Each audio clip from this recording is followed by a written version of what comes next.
All right, good morning. Welcome to today's court enforcement hearing. My name is Myrna Roche. I'm going to be your special magistrate today. This is a quasi-judicial hearing, which means it's similar to what we see in court on TV, but the rules are less formal. Everybody who's here to speak on behalf of the case will have the opportunity to do so. At this time, for anybody who's going to be speaking in regards to a case, please stand up, raise your right hand for the taking of the oath. Do you swear or affirm the testimony you're about to provide is the truth, the whole truth, and nothing but the truth? Yes. Okay, with that, I'm going to ask the city to please call the first case.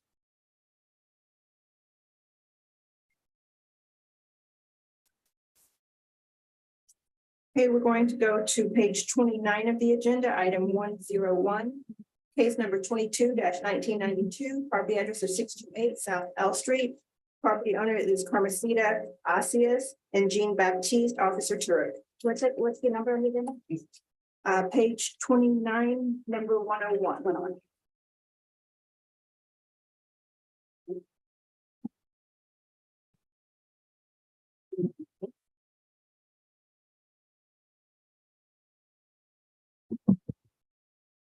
Sue Turek for the City of Lake Worth Beach Code Enforcement.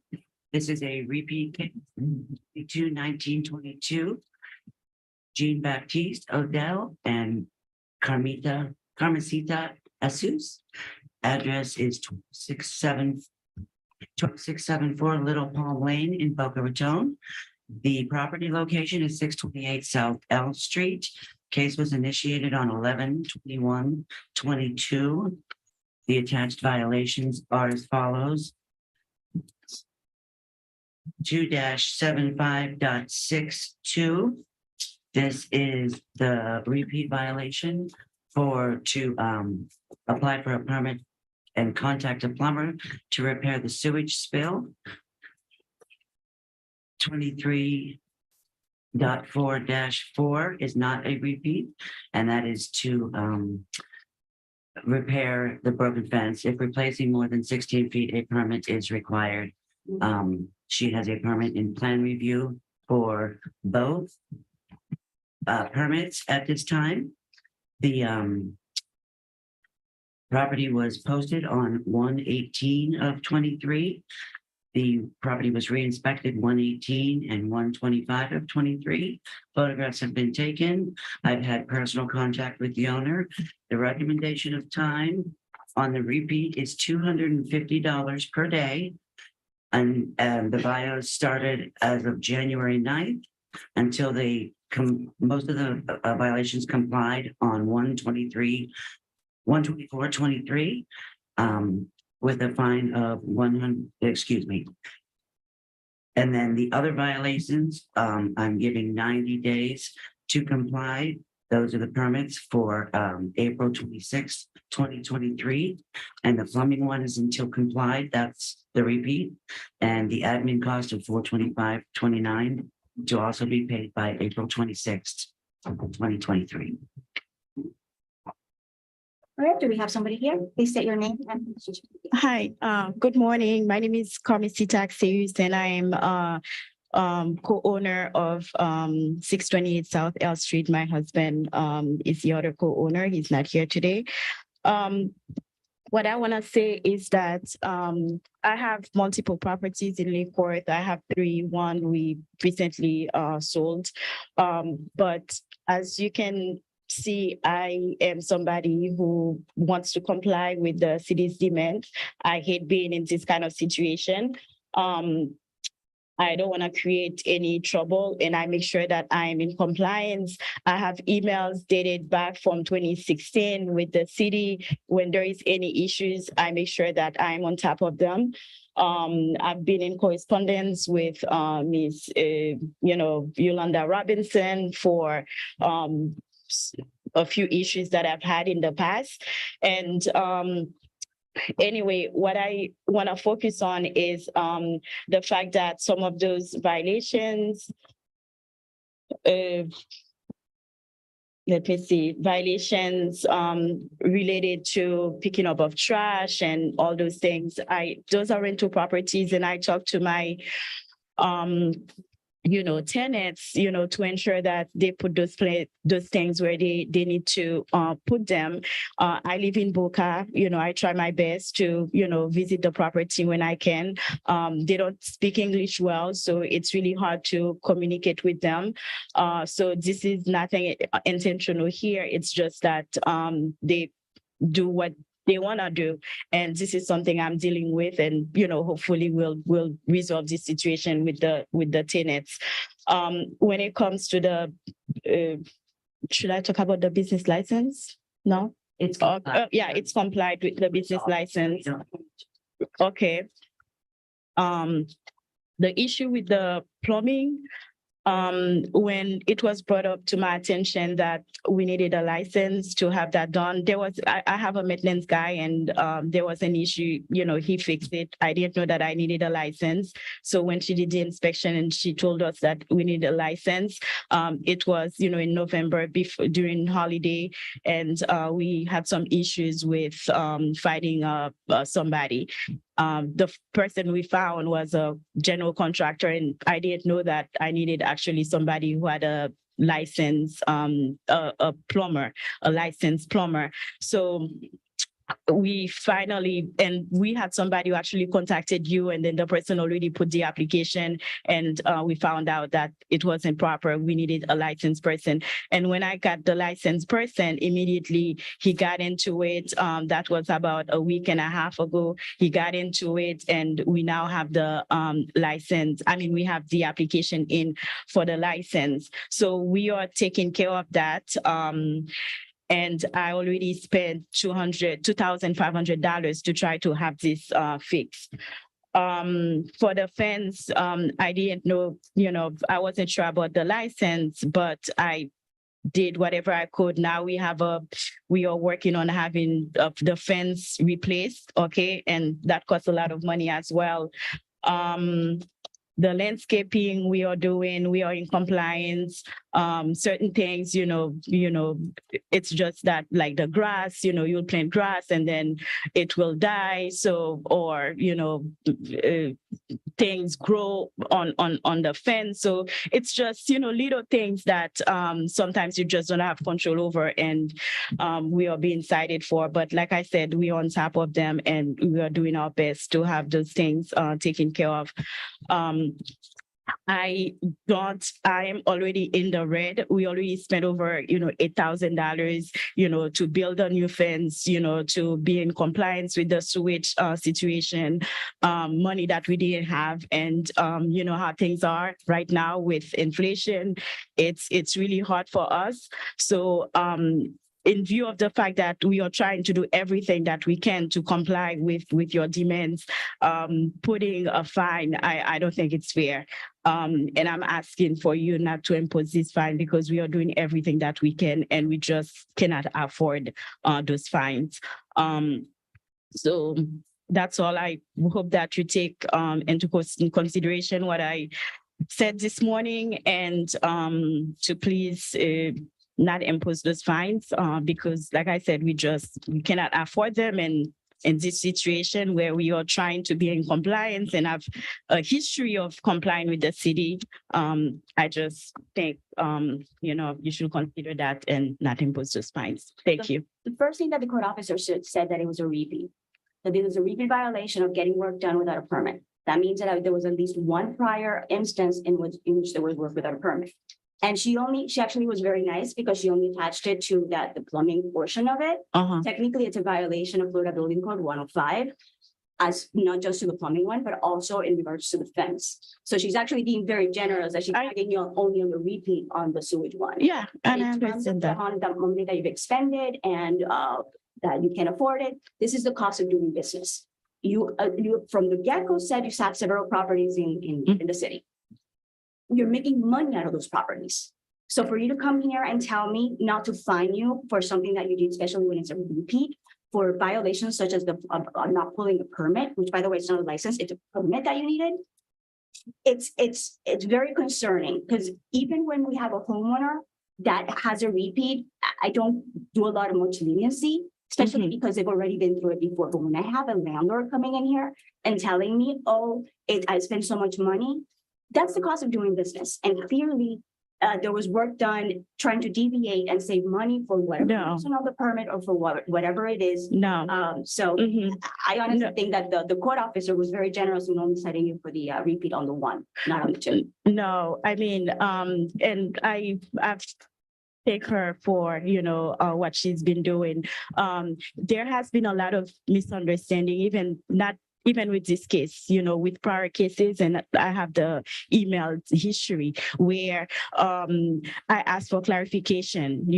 My house, the 628, there was a lien that was put on it. I didn't want to bring this up, but I'm bringing it now because since you are saying all those things, there was a lien that was put on that house in 2021, and I didn't even know about it until I was trying to refinance, and I learned that there was a lien on my property. And thank God I had emails, because I do like to communicate with emails, because, the city can tell you something verbally, and then if you don't have it in writing, it never happened. So I had emails from my code compliance saying that I was in compliance. Okay. And then, but the city disregarded all those things and put my house in lien, and for 6 weeks, I was so stressed out by that whole situation when it was the city's fault. Okay. I'm not here to hear about that case, but hear about this one. Yeah. So I don't know what happened with that other one, was the funds were, but if there was a lien, those liens got reported and sent to you. In any event, on this one, I'm gonna go ahead and I'm gonna grant the court officer's recommendation. All right, I'm ready to rule. I hereby find that there was proper service under the violations as stated in the notice of violation did exist and continue to exist. In regards to the one violation regarding the non-work performed without a permit regarding the plumbing, I'm going to grant the $250 a day dating back to January 9th of 2023 on the premise that it was a repeat violation. In regards to the other violations, I'm going to give you 90 days to go ahead and come into compliance with a per diem of, what was that per diem on the other one?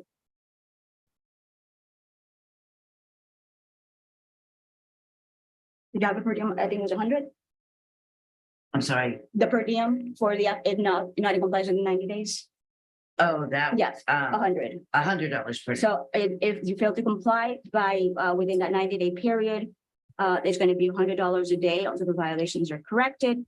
That payment of the $425.29 in regards to the fees and costs incurred by the city in bringing this matter before the magistrate shall be due and payable by April 26th of 2023.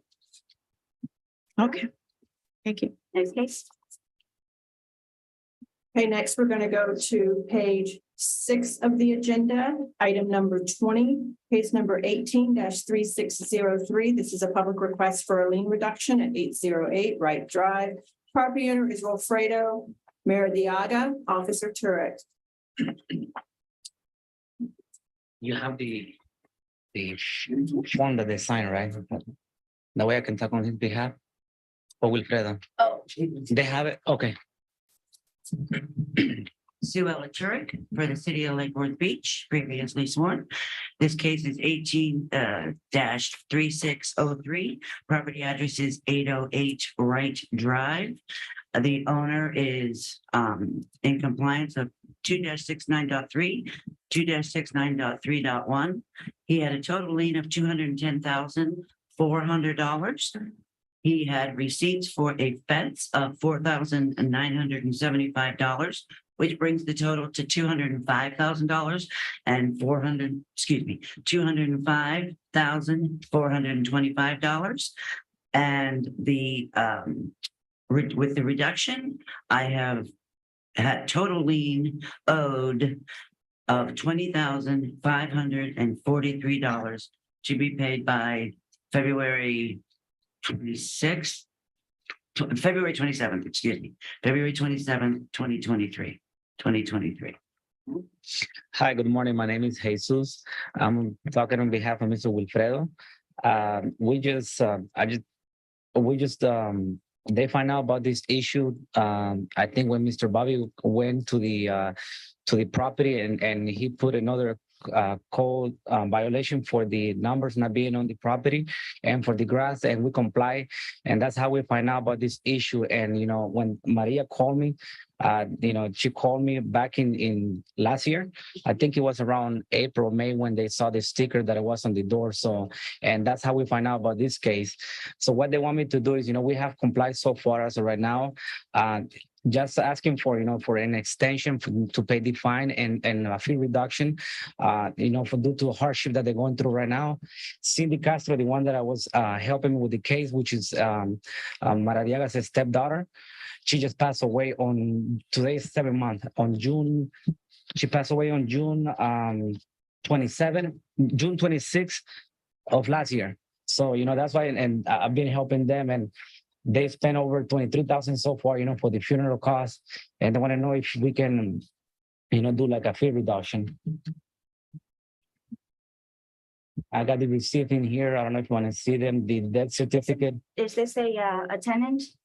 Is this a rental property? No, it's not. What happened was the title company made the mistake. They never added their step kids, it's Maria's kids into the title, but which they did already, that she had to hire a lawyer, because we contacted the title company and we told them about the mistake that they made and never added them into the property. So we hire a lawyer, an attorney, a real estate attorney for them to be added into the title, which it is right now, the proper way that it's supposed to be. They have the original when they sign the document, when they purchase the property, that all of the owners supposed to be listed there. Cindy, Jaime, Juan, Nubia, and Maria. All of them supposed to be added. So right now it's showing correctly that they're added.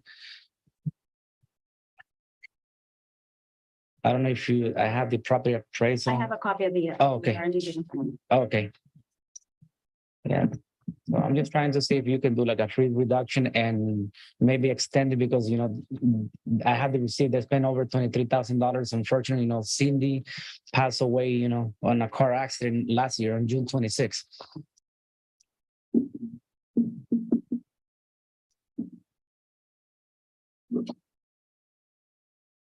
And who lives in the property? Is it It right now is Jaime, the kids, but they're all in New York right now because, today's they're going through their. But that's the residential. They have a homestead there. I believe I just looked on, but it's not homesteaded. it's not a homesteaded. Okay. I'm not sure. Who's the one that's supposed to homestead the property, Mr. Wilfredo, or the kids can do it as well? Unfortunately, we're not here to go ahead and legal Okay. advice. All we can look is to see if it's homesteaded, who's living in the property, especially when it was purchased in 2017 under the Wilfredo name, and I'm seeing an address from New York. Hence why the question about whether it's a tenant living Correct. there or. No, there's no birds. There's no birds. So what they do, they spend like 6 months over here and 6 months in New York, and that's why. And the one of her son, which is Jaime, he's the one that had the light bill under his name, and they were saying that he was renting it, but that's their kids. And then, that's why they corrected all of the stuff, because it's supposed to be added since they purchased the property back in 2017. All right, I'm not inclined to go ahead and go beyond the 10% that is presented by the city, but I will inquire about the position of the city in regards to payment plan. She's asking about a payment plan. The city would be fine to do a payment plan or extend the time for them. How long? 6 months.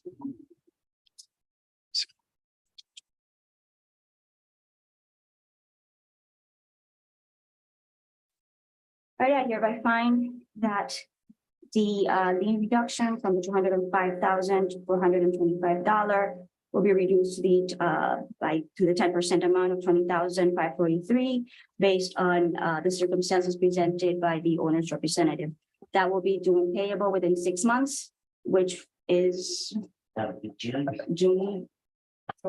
Okay, so it'll be July, today's the 27th, July 27th of 2023. Okay. Is that enough time? Not really. They like I said, they spent over $23,000, and I am sorry that they died, that she died. I mean, it's been several months. They can take a mortgage out, a second home, whatever they need to do. But unfortunately, if when there's a citation and there's a lien on the property, especially when I'm seeing something dating back to 2018. Yeah, but what um, happened? I understand that these notices get sent to the property owner, and if you're representing to me that the kids were living there, Mhm. that means that somebody from the family received the notice. Correct. So this whole notion that they didn't know, either they live there or they don't. So I'm going with your word that they're actually living there. So that's fine. Okay, But then the whole story about them in 2018 not receiving notice and falls apart. Okay, okay, so you got to pay your poison. You can't have it both ways. okay, no problem. And I'm sorry, I just want to, if it's not, and the reason I asked about the time is, oh, sorry, Krista Simmons, code admin manager, is if it's not paid in that, by that time frame. Oh, I'm sorry, it revert back. reverts back over to Yes. the 2010 for 2010, 400,000, 200 $210,400. And you can never ask for another reduction again. okay, I'll talk to them and I'll let them know. Okay. Okay, no problem. Thank you. Thank you. I just didn't want it reverting back and then you can come back. I was gonna put it on my order, but I started in reverse on that one. Thank you. Okay, we are going to go to page 7 of the agenda, item number 26, case number 22-1071. This is a public request for an extension of time for compliance at 819 North Dixie Highway. Property owner is FRB4 LLC, Officer Green.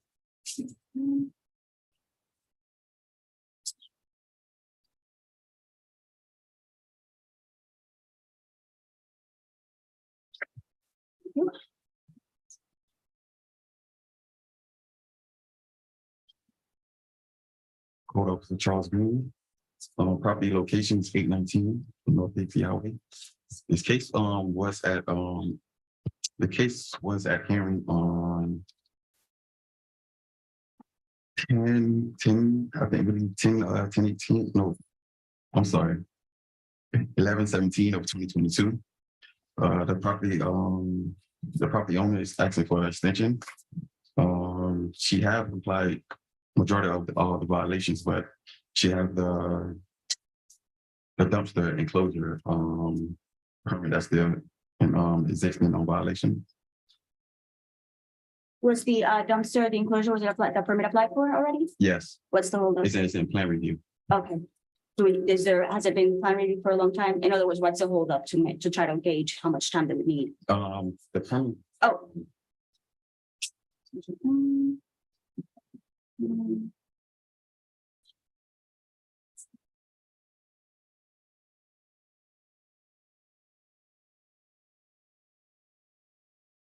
Okay, so they're just missing the extension, the inspection?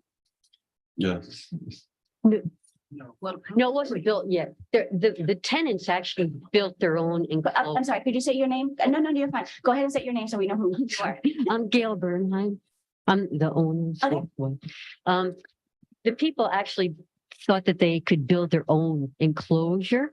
So they built this beautiful enclosure, but of course they didn't have a permit and it wasn't up to code.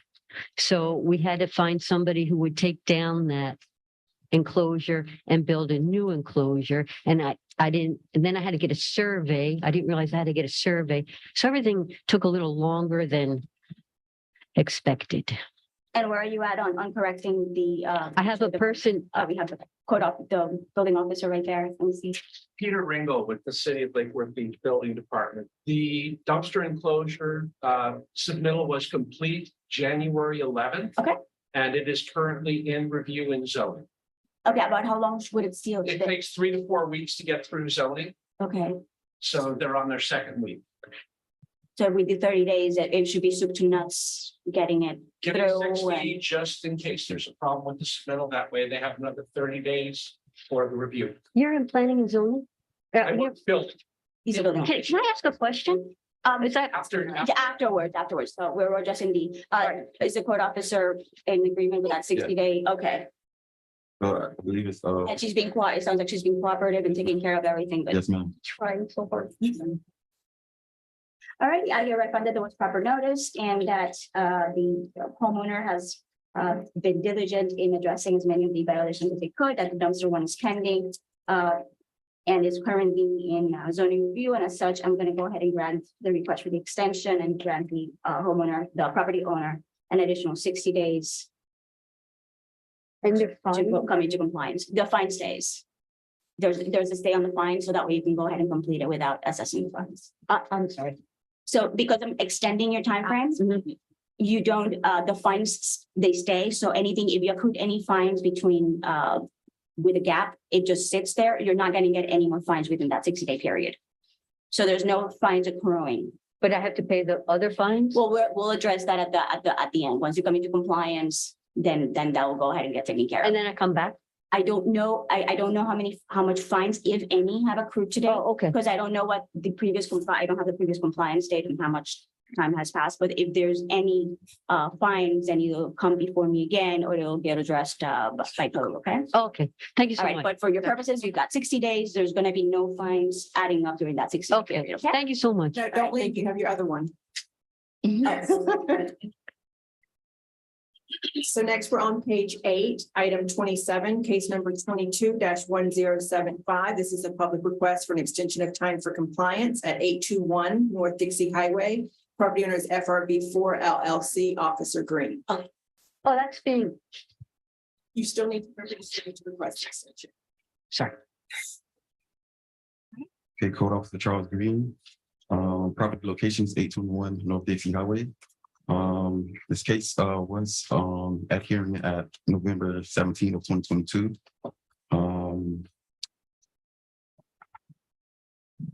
It's a part. The only thing she's asking for is for the extension of time for the parking lot, which the permit has been approved. Okay. Me and the tenant, we did agree on the 60-day extension. So we'll run with the other one too. All right, you're in agreement with that? That 60 days should be. They're doing it enough? now. They're paving it today. Okay, excellent. So we'll do the 60 days and then you might get compliant. Oh, Okay. well, what if they don't finish though? Maybe you should get it. I'll give you 60 days. So I hereby find that there was proper service and that the property owner has been diligent in getting the violations corrected. And like that the permit has been issued for the parking lot and that the work is actually being done today. I'm going to go ahead and grant the extension for 60 days. And during that time, the fines will again stay just as with the other one. Okay. Thank you so much. Good luck. That's it.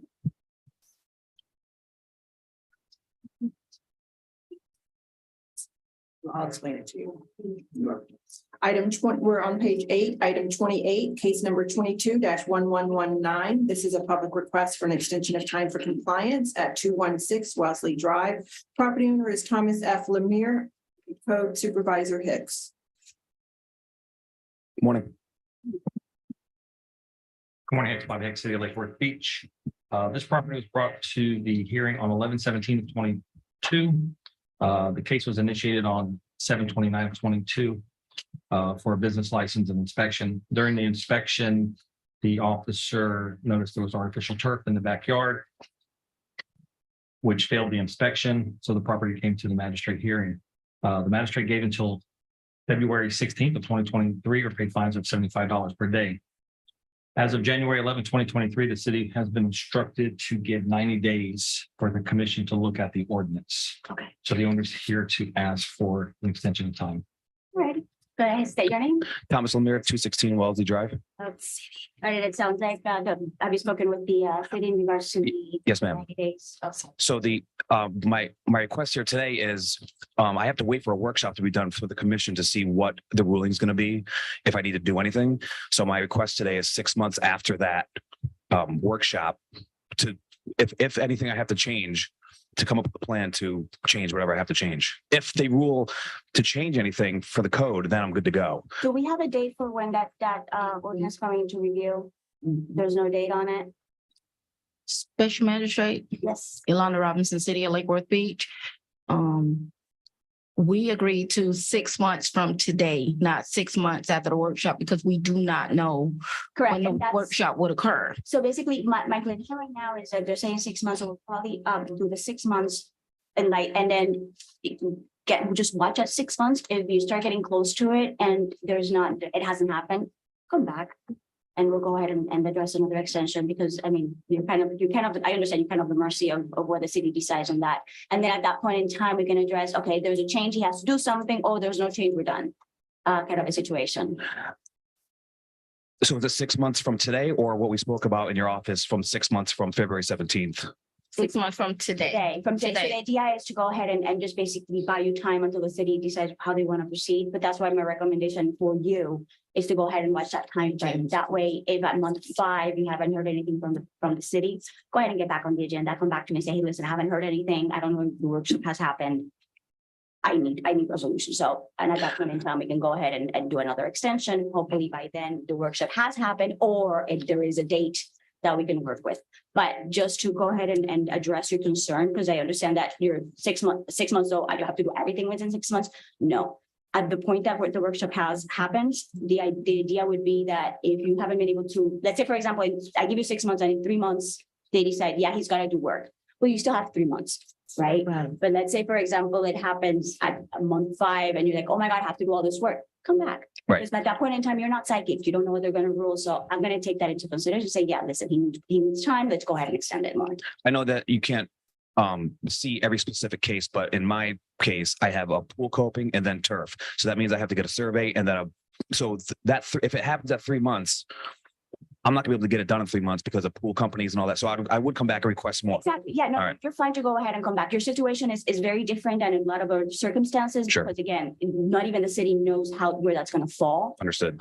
Hence why it's more trying to give you time and the city time to go ahead and decide what they're going to do. But trust me, you're not going to be left hanging on now I have a week to go ahead and get everything done. Sure. It's not going to happen. Just make sure that you watch the agenda. That's why I said around the 5-month period, just kind of go ahead and call the city, get on the agenda just in case, and we'll extend it some more. Okay. Okay. One more thing. If I have to keep coming back for extension requests, can I at least have the court fee waived? 'Cause just to come back to ask you for an extension, $150 every time to come just ask you that question. I'm gonna go ahead and defer to the city. What we'll do is let the city attorney do that, take that into consideration. Okay. I'm not gonna address it. Okay.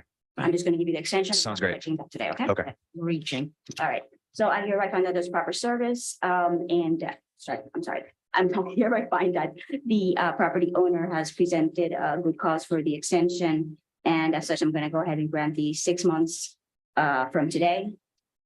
Extension of time. And obviously there will be no fines occurring during that time period. Okay. All right, good luck. Thank you. Thanks. Okay, Special Magistrate, Yes. we have about 10 people here we have a 26-unit building that's here for a status hearing. Fines have already been imposed, but the other magistrate did ask for a status hearing. Do you want me to just call them one at a time, or do you want me to call them all at one time? Do they all relate to exact same violations? It's all common area violations. All common area violations. I think we can do it all in one sitting as a group, because it sounds like even though it's getting assessed per unit, it sounds like they all address the same circumstances, so they can be all called. Okay, so let me find this first one. And then do we have a spokesperson for them? Yes. Okay. Okay, let me Let call the her cases go first, ahead and please. call it, yeah. Okay. All right, so I did clump them all together, so they're in order. We're gonna start on page 20, item number 70. Case number 21-2382, property address is 1410 South Federal Highway, Unit 101. Property owner is Johanna Santiago. Item 71, case number 21-2383, Unit 102. Property owner is Dennis Guinea. Page 21, item 72, case number 21-2384, Unit 103. Property owner is Lisa and Romaine Surprise. Item 73, case number 21-2385, Unit 104. Property owner is Khalid Turkestani. Item 74, case number 21-2388, Unit 107. Property owner is Henry Medwood. Page 22, item 75, case number 21-2389, Unit 108. Property owners were John and Karen. The case was John and Karen Stratmeyer. There is a new owner in Sekara LLC. Item 76, case number 21-2390, Unit 109. Property owner is Janet Burke. Item 77, case number 21-2391, unit 201, property owner is Marcel Prentice. Page 23, item 78, case number 21-2392, unit 202, property owner is Robert Fraser. Item 79, case number 21-2393, unit 203, property owner is Deoslin Carpio. Item 80, case number 21-2395, unit 204, property owner is Noe Feliz Ami. Item 81, case number 21-2400, unit 205, property owner is Murtaza Aldiz. Page 24, item 82, case number 21-2401, unit 206, property owner is Unique Charles. Item 83, case number 22-724, unit 207, property owner is 17 Crossings LLC. Item 84, case number 22-748, unit 208, property owner is Sergio C. Gonzalez. Page 25, item 85, case number 22-749, unit 209, property owner is David Miro. Item 86, case number 22-752, unit number 301, property owners are Douglas, Sandra, and Ashley Jacobs. Item 87, case number 22-753, unit number 302. The case was under Netherlands Investment Groups LLC. The new owner is SOAS LLC. Page 26, item 88, case number 22-755, unit 303, property owner is Florencia Castilla Daisy. Item 89, case number 22-756, unit 304, property owner is Jonathan Crawler. Item 90, case number 22-761, unit 305, property owner is Dawn and Chatterpal Bahan. Page 27, item 91, case number 22-763, unit 306, property owner is Equity Trust Custodian. Item 92, case number 22-764, unit 307, property owner is Dennis Guinea. Item 93, case number 765, unit 308, property owner is Christopher and Natalia Wetterer. Item 94, case number 22-766, unit 309, property owner is Nick Bijan. And page 28, item 95, case number 22-1642, unit 105, property owners are Vanessa Mendez and Mark Restrepo. And do you need to know which units are here? It's the spokesperson is representing all of them. I really don't. I don't know if you talk about that or not. All right, let's go ahead and who's going to be the spokesperson? Coming up, state your name. You want me to go first? Oh, I'm sorry. And this is again. I'm just getting over a viral That's infection. okay. Okay. Sue Ella Turek for the city of Lake Worth Beach, previously sworn. This is a status hearing from Magistrate Davis. He had ordered to have approved permits for the concrete restoration, a threshold inspector hired, and the remaining violations complied by 1/26/23, except for the painting of the building, or pay fines of $150 per day and admin fees of $425.29 due by today, 1/26/23. I might add that the admin fines are being divided between the 26 units in this building. So the fines are $577 per day on each unit. Admin fee is $1636 each. All landscaping violations have been resolved due to the commission. And for the record, some have transferred title. All right, so obviously, I'm having to review the pictures. It looks like the most glaring problem is the concrete restoration.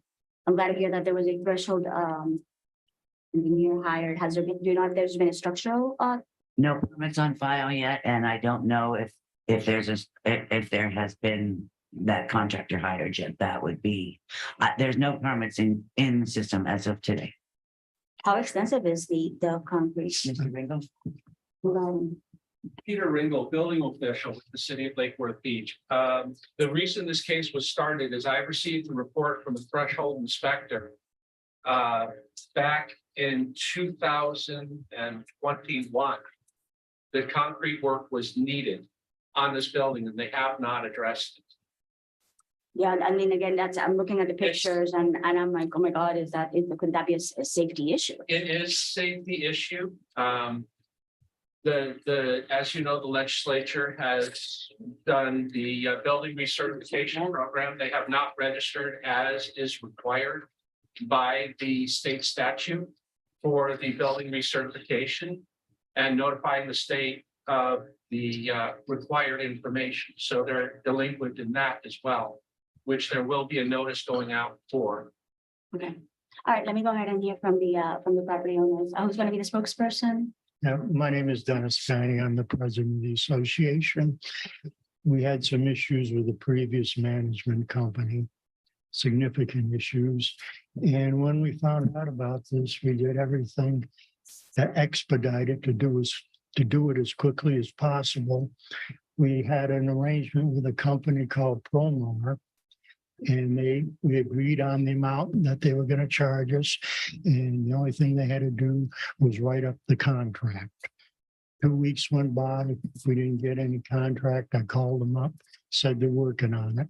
2 weeks later, they sent an email, which I have, to our engineer saying they have too much work. They can't do it. We wasted 4 weeks with them, and we got another company there.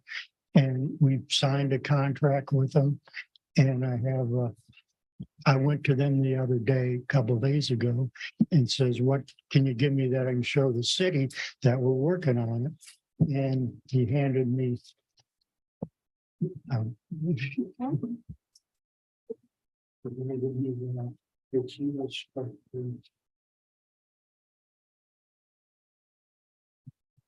right.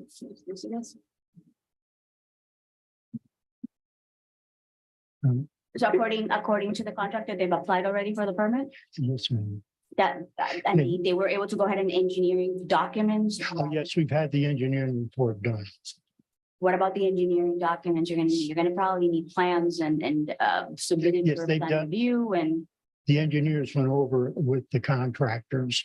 We all met and they went around the building and they all had a copy of the engineering report and submitted their bids. All right, let me go ahead and say, because I think the building official just said that there was not even a permit application in the system. Peter Ringle, there have been no permit applications for the concrete restoration work. Okay, so yeah, it seems like, I mean, that's what that is. yeah, I know, but that document doesn't say anything, no address, no permit application number, has no information other. I mean, that could have been printed from any other. I have the permit. Well, no, I'm sorry. Do you have a permit number? It's a permit for redoing the parking lot. Yeah, that won't work. Right, that's not what it is. I have huge concerns on the property, especially because it is a safety issue. The condition of some, at least based on the pictures that I'm looking at, some of them looks like it could collapse at any point in time. You said that there was an engineering report already done? Yes, ma'am. Has the city seen that engineering report? No, At the last hearing, I offered to give it to anybody to the city that wants it, and I can still do Do that. you have it with you? No, I don't. We've given it to contractors who haven't returned it, and it's quite substantial. So I'm gonna go ahead and I'm gonna have you go ahead and submit that over to the code officer so that they have it in record. Because what I'm seeing here is pretty concerning. I'd like to see, who has been out to the property from the city? Just a code officer? Has any? Oh, you've been to the property. Okay, so you have the concerns that I have in reference to the structural integrity of some of the sections of the building? I have to be very careful about what I say. The structure does need repairs. Yeah. That is clearly evident. They've known about the repairs for a long time, and it does take time to get things done, but this has gone on an awful long time, and they need to get off and get it done. Is there a particular portion of the building that might concern you the most in regards of the condition? The concerning areas are the stairwells, that you have access going up and down to the apartments. And they have a covered balcony in the front. And that needs to be removed. That's what again, the pictures, most of what I'm looking at, especially that balcony section. I think that it has to be closed off at minimum. Well, I've instructed them to do that. Yeah, okay, so I'm gonna go ahead and I'm gonna supplement the order. Go ahead and order that closed off. I will close it off this afternoon. I Not never, only the top portion, but the bottom portion. I mean, my concern is somebody walking under there that thing can get down and hurt somebody or somebody on the top. And the stairwells are more concerning because obviously that's something that people use on a daily basis. But on the other side, it's hard for me to be in the position that I say, well, you gotta go ahead and shut off the stair, close off the stairs because now you have a fire hazard, which makes it, it's kind of circular in nature. Is there more than, still create a fire hazard? So it's not just one stairwell, it's both stairwells. The building is in need of repair. The city's in a very awkward position. Yep. Because again, the building official visited Surfside today before it collapsed. And I can't say that nothing will happen with certitude. Yeah. Yep.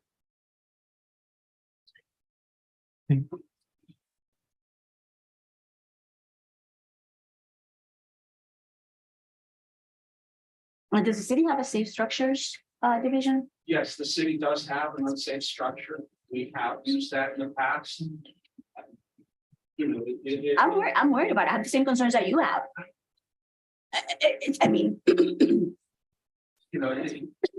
Because again, if we deem the structure as unsafe, everybody has to move out. Yeah. Yeah, but the worst portion of it is God forbid, something happening and the city knowing that the problem has been ongoing.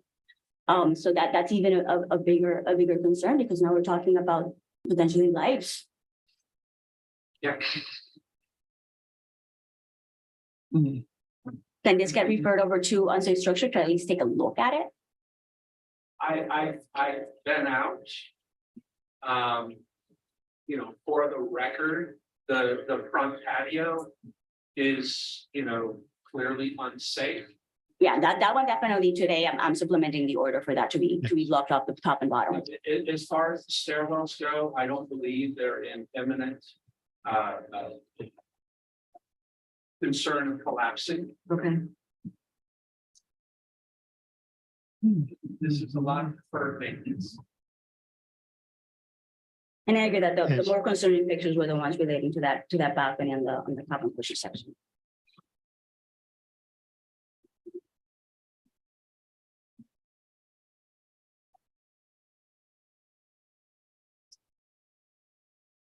Mr. Ringgold, do you have a recommended timeframe in which you would like to come and go and reinspect for safety purposes? Well, I'm thinking about going ahead and supplementing the order and putting it the block off and with the city inspecting it within 3 days. That's fine. I can go out. At least put that for that portion to make sure that it's blocked off and there's has been some type of securing of that area. I'm just thinking more overall. Yeah, no, I agree. So let's go ahead and. So, Peter Ringle again. For the record, we can go and inspect and make sure that the front patio is roped off and closed off, so there is no use of it tomorrow. That's a simple thing that doesn't need a permit and it can be easily accomplished. And then have them provide an update as far as the contract and the movement on the restoration work within the next 30 days. Did the company give you time frame on where they're ready to go ahead and get started with that restoration work? we have the contract has been signed a while ago. And I've been asked for them to do it as soon as possible. And I'm certain they're gonna do it as soon as possible, but. When do you say, when you say a while ago, how much is a while ago? With this contract, well, our lawyer was out of town. I knew that, but we signed it 2-3 weeks ago anyway. Or and he hasn't given you a date certain on it? Just to start it, no, he hasn't. But I have impressed on them from day one, the need to move as exponentially as possible on it. All right, you probably want to go ahead well, part of what I'm gonna do is, in addition to doing that, I'm gonna give you 30 days for the permit applications unreasonable. They can apply for a permit with contractor to be determined today. That way, when they have the contract signed, contractor ready to go, the permit will be issued. But is the paper, the question is, do they have the paperwork already in possession to go ahead and be able to do that? Because it sounds to me that there's gonna be a lot of plans. No, the phase 2 report has all the plans necessary. Okay. Needed for permitting. So you provide the phase 2 report, you submit the permit application, contractor to be determined. The fees are paid, and that way, as soon as the contractor signs that permit application to put the project in his name, the permit is ready to go. All right, and so it's ready to go. So there's no even lap. Once the name goes in, it's good to go. It's ready to be issued. All right, and the contractor has already received whatever deposit he needs to go ahead and get started. He hasn't asked for them yet. When Okay, because we have a significant portion of what the total was $500,000, give or take. and the deadline for, what was the deadline for compliance that was on that order? That was, today. Today, okay.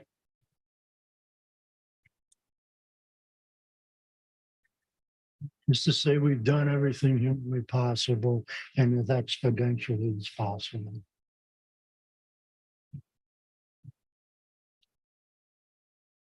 And you're saying that you have a contract signed, right? Yes, ma'am. Okay, so.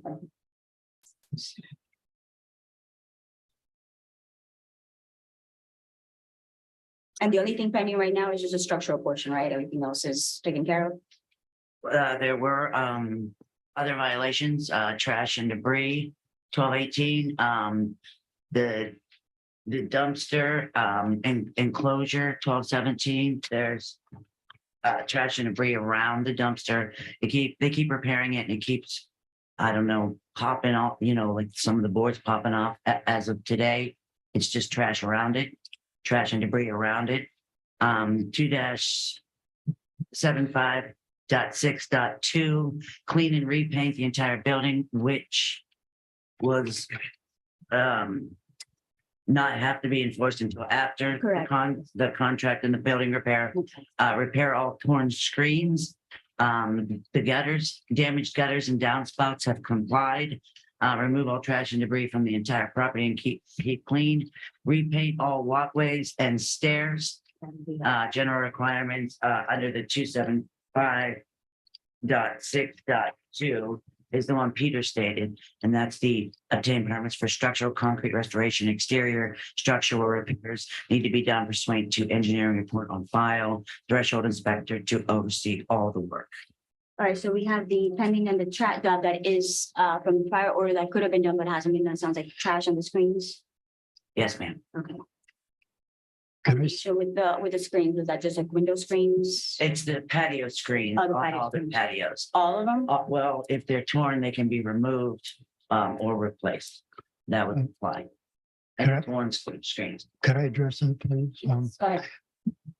All the screens and everything, the balconies is part of the contract that we signed with US Structure to take in. And that's the company that you just signed. That's any company. Yeah, they're about the only one. Yes, that, and the dumpster, what the big issue with it is, it's so near to the sidewalk, anybody walking down can throw anything they want into it. Or they can pull off the side of the road and use it, and too many people are using it. We paid 4 times to replace the back of the dumpster casing that have been busted out. The only way it could have been busted out by who's ever picking up the garbage.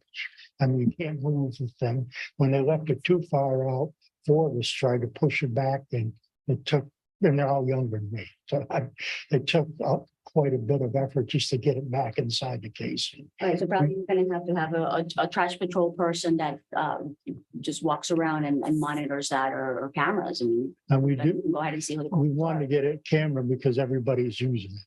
Yeah. It's convenient for everybody in the south end of Lake Worth. Yeah, but obviously you can't go ahead and have, with that excuse, I mean, it'll be filthy with trash. But we have paid people to go around and pick it up. But what the problem is it's all loose when they throw it in there.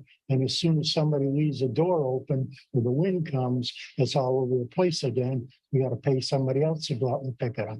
Yeah. You know, it wasn't designed right. It's been a full-blown disaster because it took all our guest parking. There's only one parking spot per unit. You can't park on Federal Highway and you can't park in the two side streets.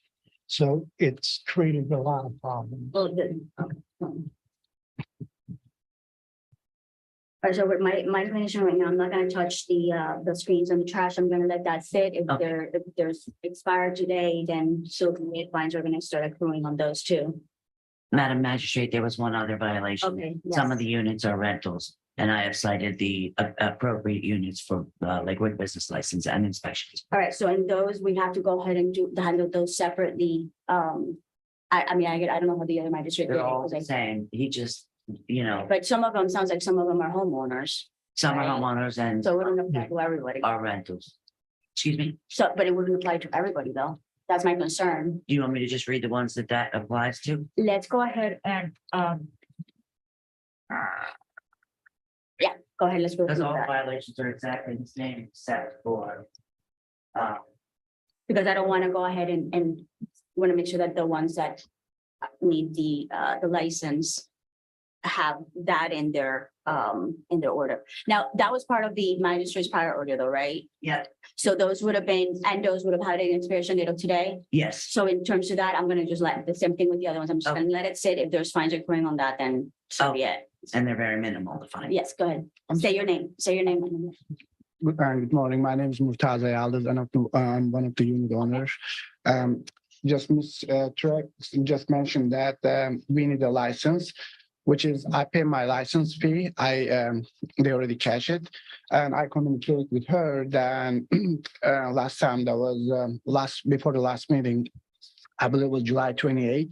She was mentioning, and we can't do the inspection till you pass the final building inspection.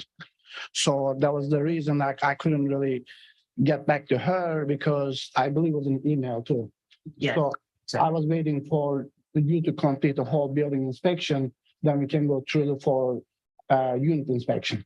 what he means is he will not pass his. Until everything's Yeah, done. so No, that I was get what it. I hear. So that's why I couldn't tell them, hey, I'm ready, please just come and do it. So I think, again, this is, I'm here for status only, just basically to supplement. At some point in time, there's gonna be a conclusion to the case. So that's probably something you want to remember and have evidence that you applied in a timely fashion for it to be considered when that portion, especially to your unit, is addressed.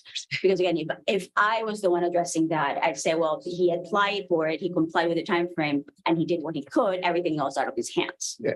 As opposed to somebody who just ignored and didn't do anything. Yeah. You see So that? I paid for it already, so that technically when you pay, I think 30 days to call the Yeah. inspector to come and inspect, and I communicate with her as an email. I said, do I have to set it up?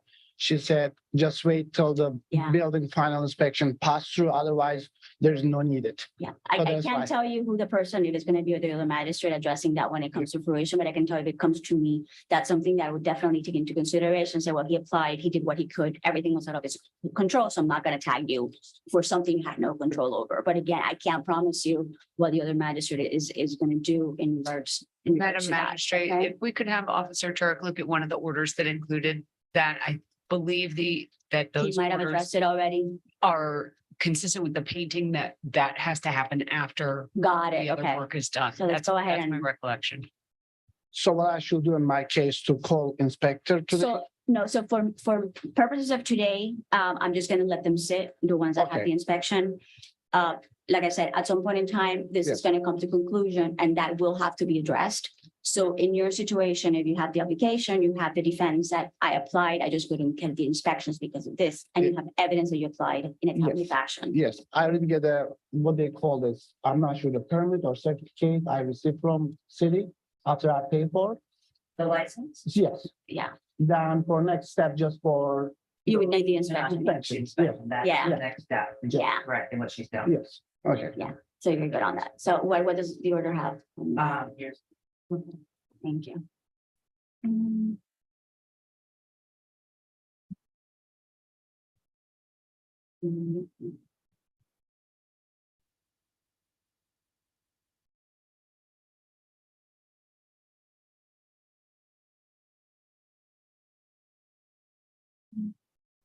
Okay, so he did it together with all the, he's carrying it with the structural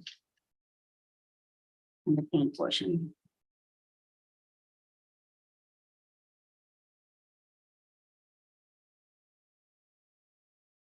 All right, since he's carrying it with the other portion, and I'm gonna go ahead and do a Thank you. Okay. And also there was a fine to pay today as the last day, administration fee, something like that. that's the one that was divided.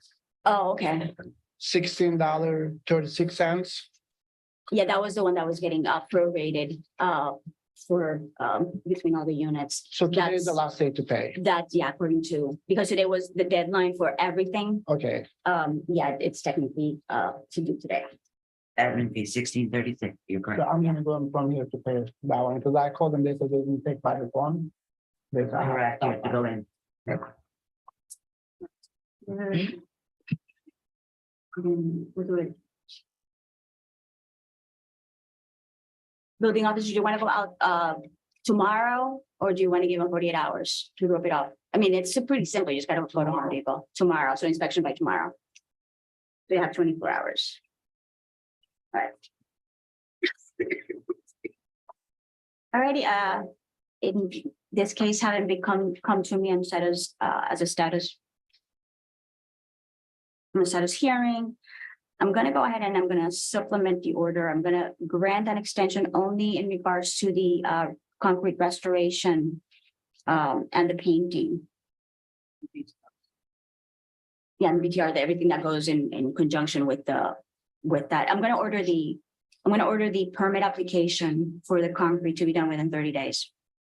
I'm sorry, for the permit to be issued within 30 days. You heard the officer that you can actually apply today. So why don't we go ahead and do that? 24 hours to go apply for the permit. So somebody from here, you can go ahead and do the application. So 24 hours to do the application of the permit under the contractor unknown, like the building officer suggested.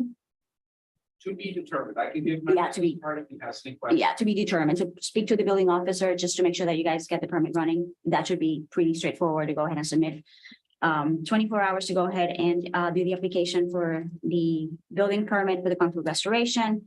And 24 hours also to go ahead and roof off the top and the bottom of that balcony so that there is no access into that section of the property. All right, and then in 30 days, the permit to be issued. And the reason that I'm doing short timeframes is twofold. We want to make sure that the case keeps moving.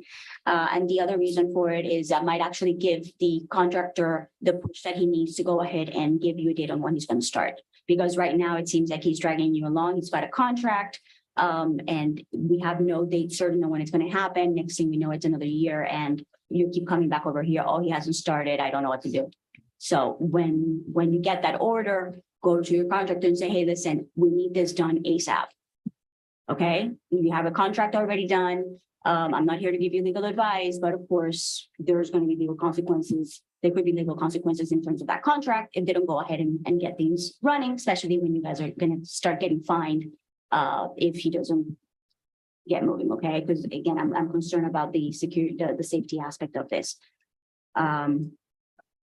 In regards to the other violations, I'm not going to touch them. I'm going to let them sit.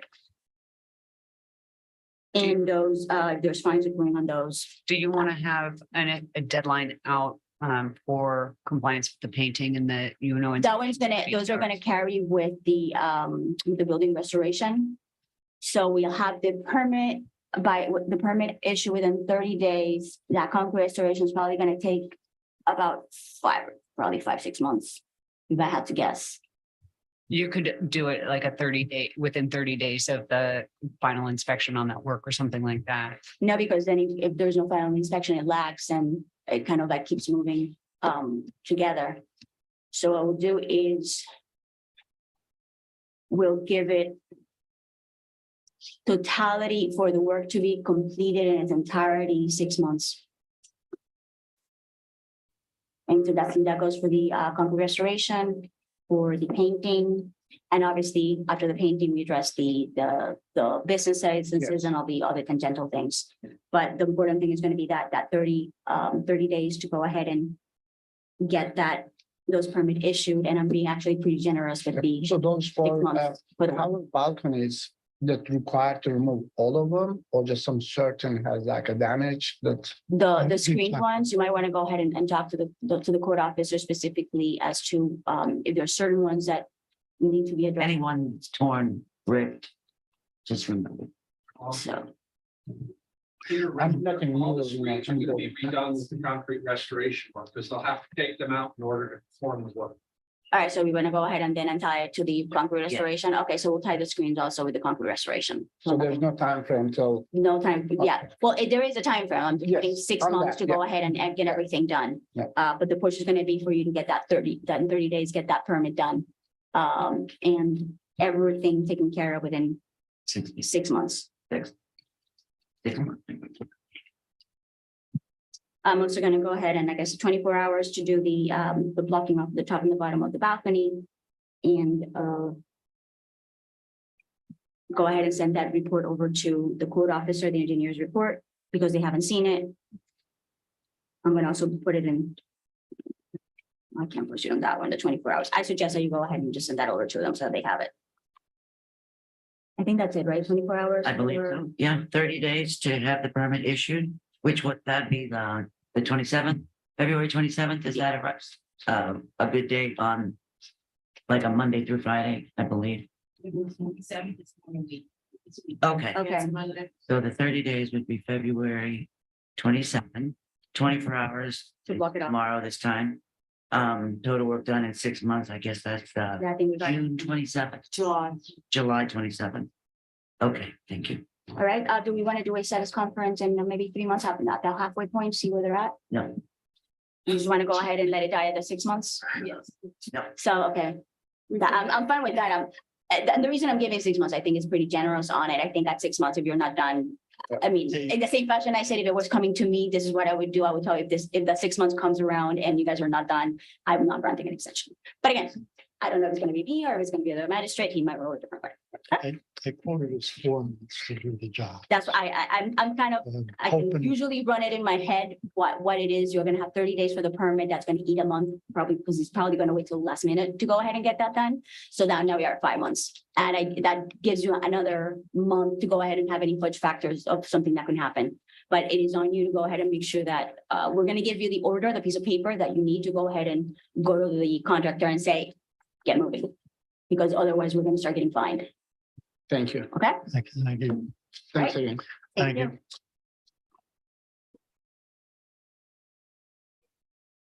Okay, we're gonna go to page 16 of the agenda, item 56, case number 22-1689. Property address is 1818 Ramsey Drive. Property owner is Fall Investors LLC, Supervisor Hicks. What was the agenda number again? That would be agenda number 56 on page 16. Thank you.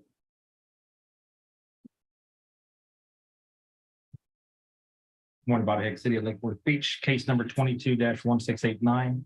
Property owners Fall Investors LLC. Their address is 7745 Dawson Court, Lake Forest, Florida. Property location is 1818 Ramsey Drive. This was on a field observation that was initiated on 9/26 of 2022.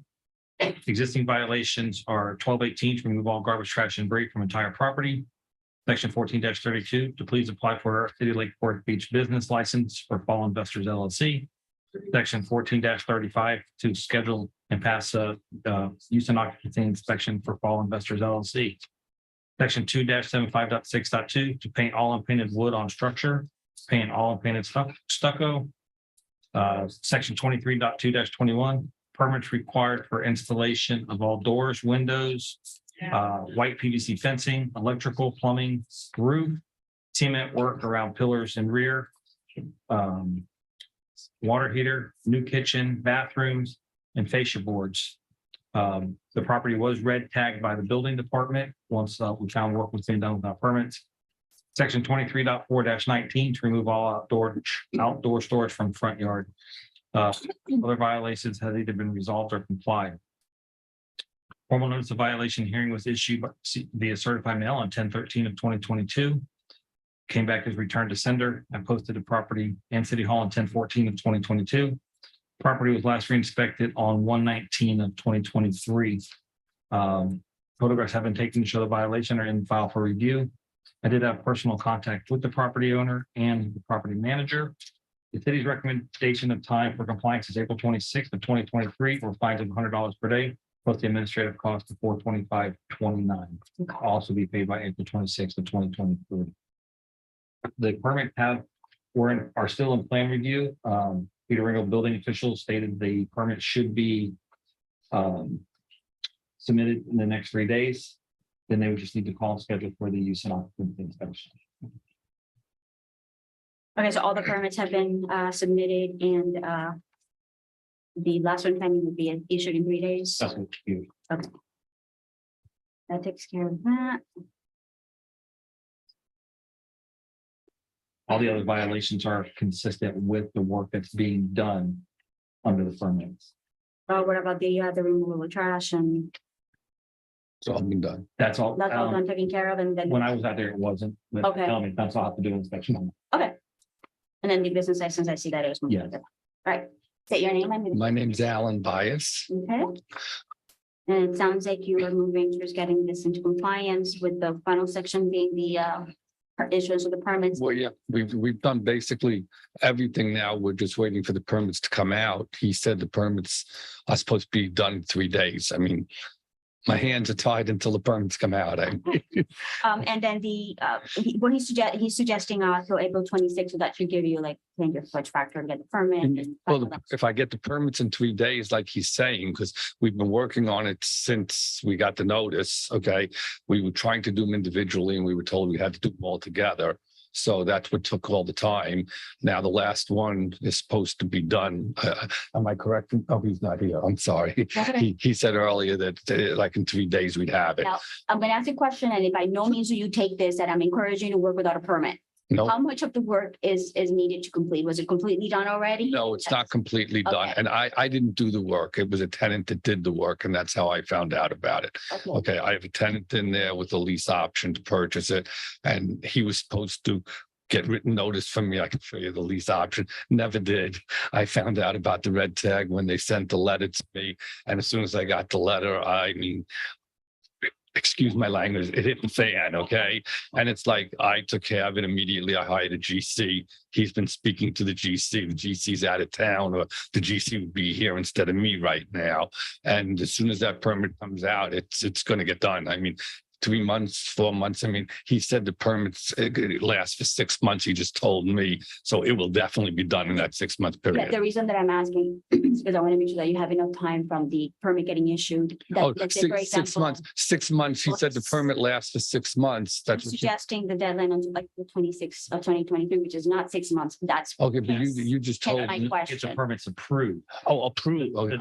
Okay, The not the inspection also. Right. Well, once the permits are approved, we consider it complied. Because He'll it's- have 6 months Got it. to get his first inspection. Right. And as soon as I get the inspections, as soon as I get that approved, I will then call in for him to do the inspection for the, to get my license. I paid for the license. I honestly thought I got it because they took my money, they sent me and everything and said, okay, here's your license. But, I thought the inspection was done. He said it was, and I'm not questioning him at all.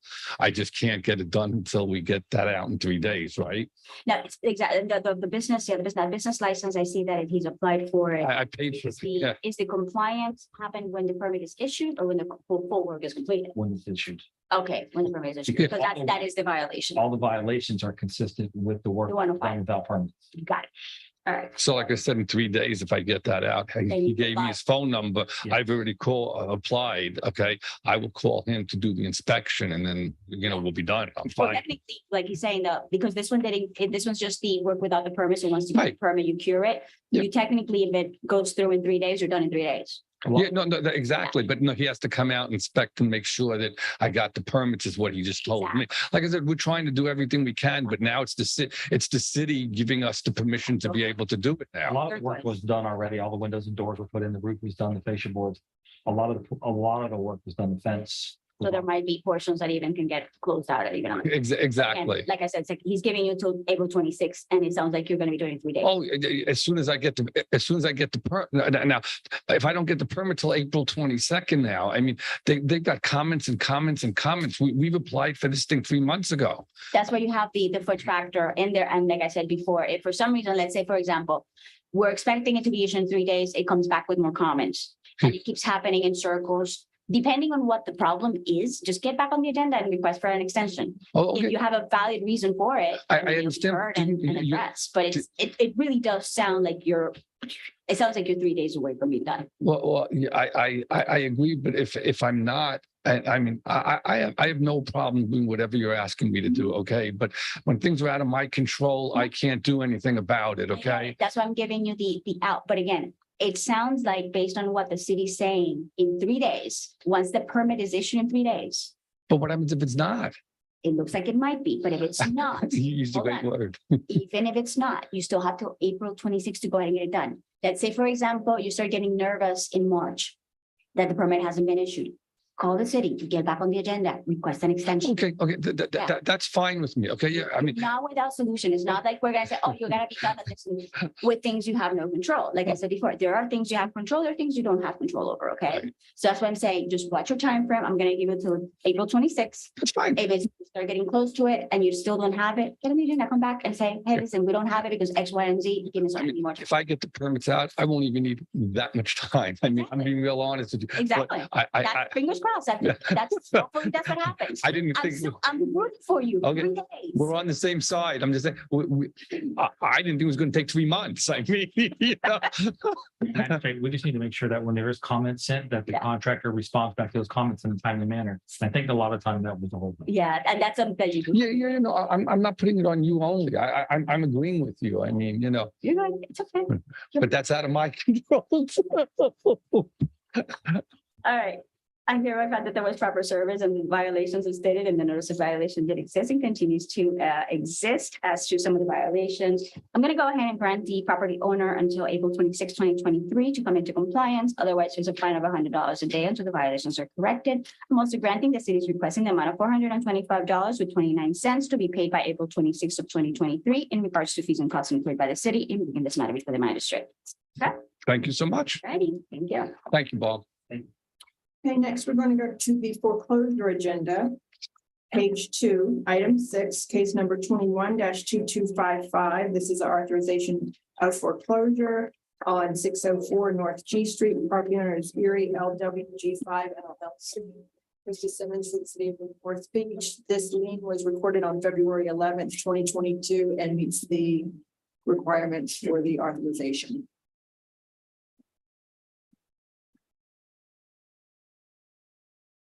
And we have somebody here on behalf of the property owner.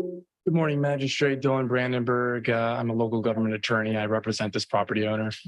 Thank you for seeing us today. And the city is moving for authority to go ahead and proceed with foreclosure of that lien that was reported in December 11, 2022. Just as a heads up, pretty much once that the city appears to have complied, they did the recording and they're at the point that they can go ahead and get the authority, but go ahead and give me some background on what the property owner's position is. Yeah, I understand. I'm here today, obviously, to ask you to not approve the foreclosure request. I brought some show and tell with me. I don't like to come empty handed. If I Sure. can submit some photos to you. What's the status of the property? Let's start there. Is it Yeah. full compliance? Yeah, and So- there's already 4 open liens that have already been granted the authorization of foreclosure. Okay. May I present? Oh, yeah. of course. Thank you. So the status of the property, what I just provided to you are a couple photos. You'll see the first 2 are photos of the actual 604 building. The rest of them are photos of the 500 block. And the reason why that is relevant is because And the reason I'm asking you today to not grant this foreclosure request is because I want to come in front of you this year on a lien reduction request for all of our properties. Okay. I'm asking for you guys to give us the chance to do that and not foreclose on this particular one. And the reason I submitted that is because you can see there, I was actually in front of you last year for some fire violations. And at that point in time, I said, Magistrate, we're working on this. I got 2 permits in the system, Magistrate, and I showed those permits to you. I'm like, the property owner, he's working on it. I'm here today to show you that huge list of permits that we have now. There's work being done here. Now, Magistrate, the root of all of our problems at this property was auto tenants. Almost all of our violations were because we had unmarked vehicles sitting around in rights of way. We had bumpers sitting around. We had auto debris and things like that. The property owner is in the process of evicting all of our auto tenants. I don't do evictions. He had to hire another attorney to go through the process. As of the end of this month, January 31st, I'm sure the code department will be very happy to know that there will be no auto tenants left there. We're not making money off of this. We're not making money off of this property. We've gotten rid of all of our tenants to accommodate the requests that the city has made. And we're putting money into this property. Property owner has probably put somewhere in the realm of $100K into this property so far to bring it up to the code compliance. We're trying to make it work. We're trying to do what we need to do on our end. We're only asking you guys to not penalize us and to foreclose on the liens that you have so that we can get to that point where I can come in front of you for a lien reduction request and say, Magistrate, the property owner knows we're going to have to pay the city. So let me ask you this. Yes. Where are you at in terms, I can see the list of permits. How much time is it going to take for the property to come into full compliance? We believe within the next 6 months, we'll have all these issues. Okay. Your Honor, if I may, Elizabeth Lenihan on behalf of the city. The city still requests the authorization to foreclose. The city understands and encourages the property owner at all times to keep striving for compliance. And we encourage that. We will work with the property owner. And I agree. And that's where I was heading. That's why I wanted to hear a commitment as to how long it was going to take. I still have to go ahead and grant the authority for them to go ahead and foreclose. But based on the fact that you're representing that it's going to be 6 months, there is a possibility that it's like, let's strike that. I'm going to encourage you to talk to the city attorney because there's a possibility that even though they have the grant, the permission to go ahead and proceed with the foreclosure, that they might not pending full compliance. Because at the end of the day, the city wants compliance. It's not about making money. It's not about attorneys. It's about getting in compliance. So I'm going to grant the city's request to go ahead and proceed with the foreclosure, but encourage you to talk to the city attorney as she might be amenable to just hold off on making any moves until those 6 months have spanned for giving the opportunity to go ahead and come to compliance. Okay. Understood. Magistrate, if I may, I would ask you to consider as part of your order granting the authorization for foreclosure, maybe put in a time limitation on that for the 6 months, just to say, I'm granting the city the authorization if the hasn't been resolved within a 6 month period. While I trust the city's I'm not goodwill. I don't think I have the authority to go ahead and do that. Okay. We have done it in the past. Again, I can tell you that the commitment of the city is to get compliance. And if your representation is that the property owner is working diligently to go ahead and get this in compliance. And I mean, I see that you do have a list of permits, so it looks like they are moving, that the city might be amenable to go ahead and just hold off on it to give you a little bit of time. But I again, hope they're amenable too. they might have some requirements as to that. And I'm really not going to go ahead and get into what those requirements that the attorney has conferred with her client in regards as to what that's going to be. So from my perspective, my jurisdiction ends at the point where the city makes a request. It does appear to be everything seems to be in line for me to go ahead and grant that approval. But again, I encourage you to talk to the city attorney and see if you can come to an agreement towards that. And I can tell you it's been done before. Okay. Okay. That's all I can ask. All right. Thank you for your time, Thank you. Magistrate. So my order is that I hereby grant the city to go ahead and proceed with the foreclosure based on everything being in line. Thank you. Okay, next we're going to go to page 2 of the agenda, item number 6, case number 22-447. It's a public request for a lien reduction at 609 Lake Avenue. Property owner is 609 Lake Avenue LLC. Officer Dorsey to a stipulated agreement. What number in the agenda was it? Page 2, item number 6.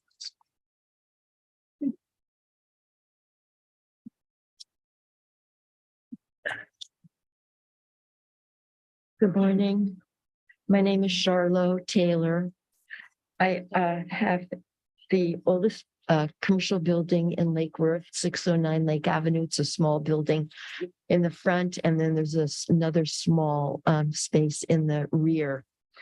I was sent a letter of foreclosure because the back building had missed an inspection.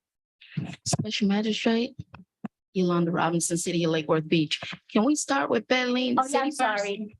Yeah, let me go ahead and start. Let's start with the city, so she can get me an update on it, because it seems that you have it stipulated, so let's go ahead and hear from that. Greetings, Code Officer Bedleen Dorsey with the City of Lake Worth Beach Code Division. The City of Lake Worth Beach has entered to a stipulated lien reduction with the property owner at 609 Lake Ave. The owner of 609 Lake Ave LLC is the owner and agent of the property. The person executing the stipulated agreement have the authority to enter into this agreement and bind. There is a code enforcement lien on the property located at 609 Lake Avenue, Lake Worth Beach. The owner has otherwise met all requirements of section 2-69.3 and 2-693.1 of the City of Code ordinance related to reduction of code enforcement liens. The liens exist on the property totals to $15,400, and the owner has agreed to pay $1,540 to settle and release the lien.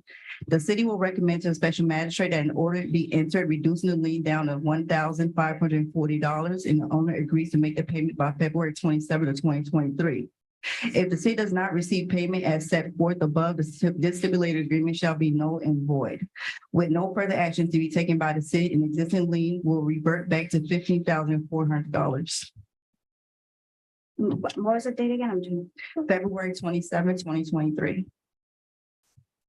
All right, you can go ahead, ma'am. I'm sorry. Okay.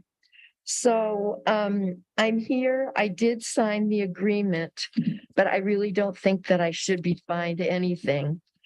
Or that we should be fined anything, because the back tenant is as responsible as well. So what I'm here to say, and I don't say that there's something you can do about it, but the city could do something about it. And I will read the law 160, I don't know, point whatever, relating to the codes, but I think it's unreasonable to foreclose on for the reason of a missed inspection. I think it's unreasonable to charge somebody $250 a day for a missed inspection when the owner and the owner and the tenant, who works there 5 days a week, were unaware of any violation. My back tenant, it's a hair salon, has been in business in Lake Worth for 23 years. She never heard anything about every 3 year inspection. The business license, which we all apply for and pay every year, is very unclear about an inspection on the building. No one was aware. A pink slip, I'm told by Ms. Robinson that a pink slip was put on the front building, which is open 6 days a week. The inspector could have walked through the building if she came on at some other time when it was closed, because the lady does occasionally take a day off rather than the weekend. You could walk through the back of the building and put it on. Nobody was aware of this.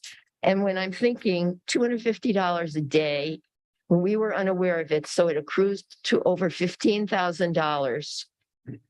And then there's then these construction people come with unsafe balconies and everything else. It's not right. Somebody needs to go through the fining and give a punishment, or so to speak, a punishment that fits the crime. I should not have been charged $250 a day for a missed inspection. So I have that to say. It doesn't make sense. And what I recommend is that the business license needs a box. It says, call for inspection, this number, blah, blah. It's not. It's in little tiny green letters in the middle of the form. You wouldn't even know what they're talking about. And I've owned the building for almost 10 years now. The city letters do not specify what the problem is. they give a case number. Last year I had to get new doors for because the termites had eaten the threshold of the door for the same back building. I responded with a letter because I thought this foreclosure lien had to do with the doors. And I had called the city and said, well, you know, finally they got it done. Just like many other people here, it's a problem getting work done. And it's very expensive. And I have not raised the rent on my tenant for the 7 years she's been in there. So people shouldn't be thinking just because you have a store or property that you're making all this money, because it's not true.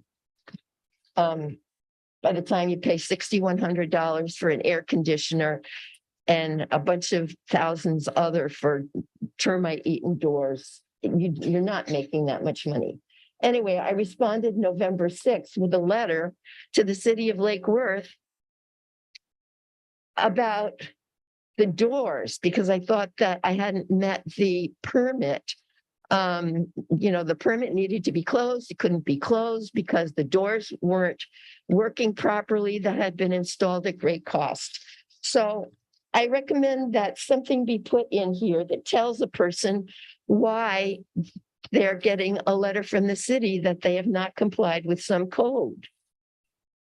I'm sure that letter and I received documents. Go ahead. I would like to make a simple correction. The fines weren't at $250 a day. It was $100 per day.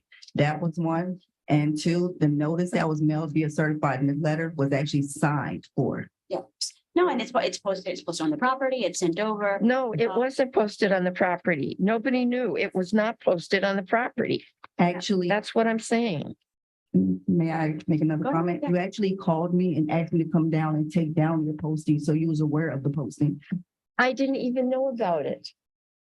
Okay. No, we had two issues. One was the doors, and then subsequently it was this other one about a missed inspection. Nobody forecloses on your property because they missed an inspection. Maybe that's very simple. Are you in agreement with a stipulated agreement or not? Yes, but I came from a generation where people try to correct wrongs. Okay, this is not fair to people. I am here because there are other people who are being wronged. Are you in agreement with a stipulated agreement or not? I don't want to, but I will. I've signed Make sure it. that you pick your poison, because if you don't want to go ahead and pursue on this one and you let me decide, you're not gonna like the result. Because I'm going to tell you this, just as I said in the very beginning with that other person that came with the dance, that they own a whole bunch of properties, cost of doing business. You own the property by your own admission for 10 years. It is a commercial property. That means that every and each of your tenants was responsible for getting one of those business licenses. We all did. For their property. We all have the them. Business licenses clearly state on the bottom that it is not valid unless there's an inspection. These citations get posted on the property. They get certified mail return receipt. The officer said you even called her to go ahead and remove the posting.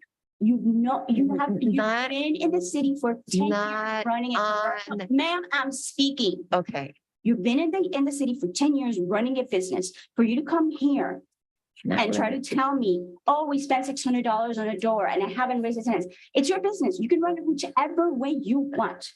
I'm not going to tell you how to run your business, but if you do not comply with the ordinance, whether you know about them or not, which seems to me that you did know, because again, you've been running a commercial business for 10 years. If I did, I'd pay it. Ma'am, I'm speaking. You've been running it for 10 years and clearly it was not done. If your tenant was the one who did it, then your remedy is against the tenant. But the city is following the ordinances that are in the city that have been in place for many years. And for you to come here and tell me as a commercial landlord, again, for 10 years, that you didn't know and that it's not fair and that all these expenses, I'm not going to buy that. So my final question to you is, are you in agreement with a stipulated agreement or not? Yes. Okay. I'd like to see. Ma'am, I am done. I'm going to enter my order. I hereby find that based on the stipulated agreement that has been entered by the city and the property owner, I'm going to go ahead and approve the reduction from the $15,400 of the original lien to $1,540, which shall be due and payable by February 27th of 2023. Otherwise, it will revert back to the full amount of the $50,400 and will never be eligible for another lien deduction. Next case. We're gonna go to page 13. Well, item wait, how do you 24. go, about- I'm done. how do you go about paying for it? How do you pay for it? You can get with this city rule.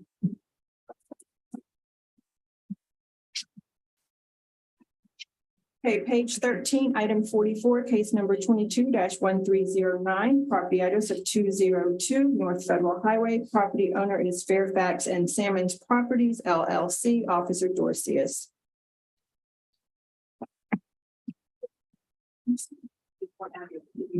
Right. There's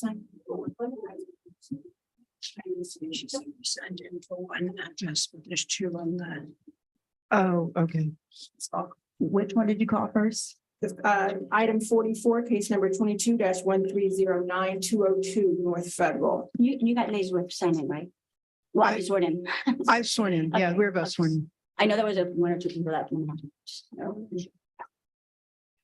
Gradings, Code Officer Fedling with the City of Lake Worth Beach Code Division, case number 22-1309. Owner Fairfax and Simmons Properties LLC, owner's address 455 Worth Avenue, apartment 303 in Palm Beach. Property location 202 North Federal Highway. This case was initiated as an internal complaint. Case was initiated on August 12, 2022. Existing violations 14-32 business license, 14-35 use and occupancy inspection. The property failed their inspection on, I believe, January 5th. 2-75, 6.2 for general requirements. The property was cited to repair the damaged wood observed on the soffit. Formal notice of violation was issued via certified mail on August 15, 2022. Certified mail was received on August 31st of 2022. The property in City Hall was posted on August 18th of 2022. The property last re-inspected on January 24th of 2023. Photographs of the property has been taken. The city had personal contact with the owner. The recommendation time for voluntary compliance is April 26th of 2023, or a fine of $75 per day, plus the admin cost of $425.29 to be paid by April 26th of 2023.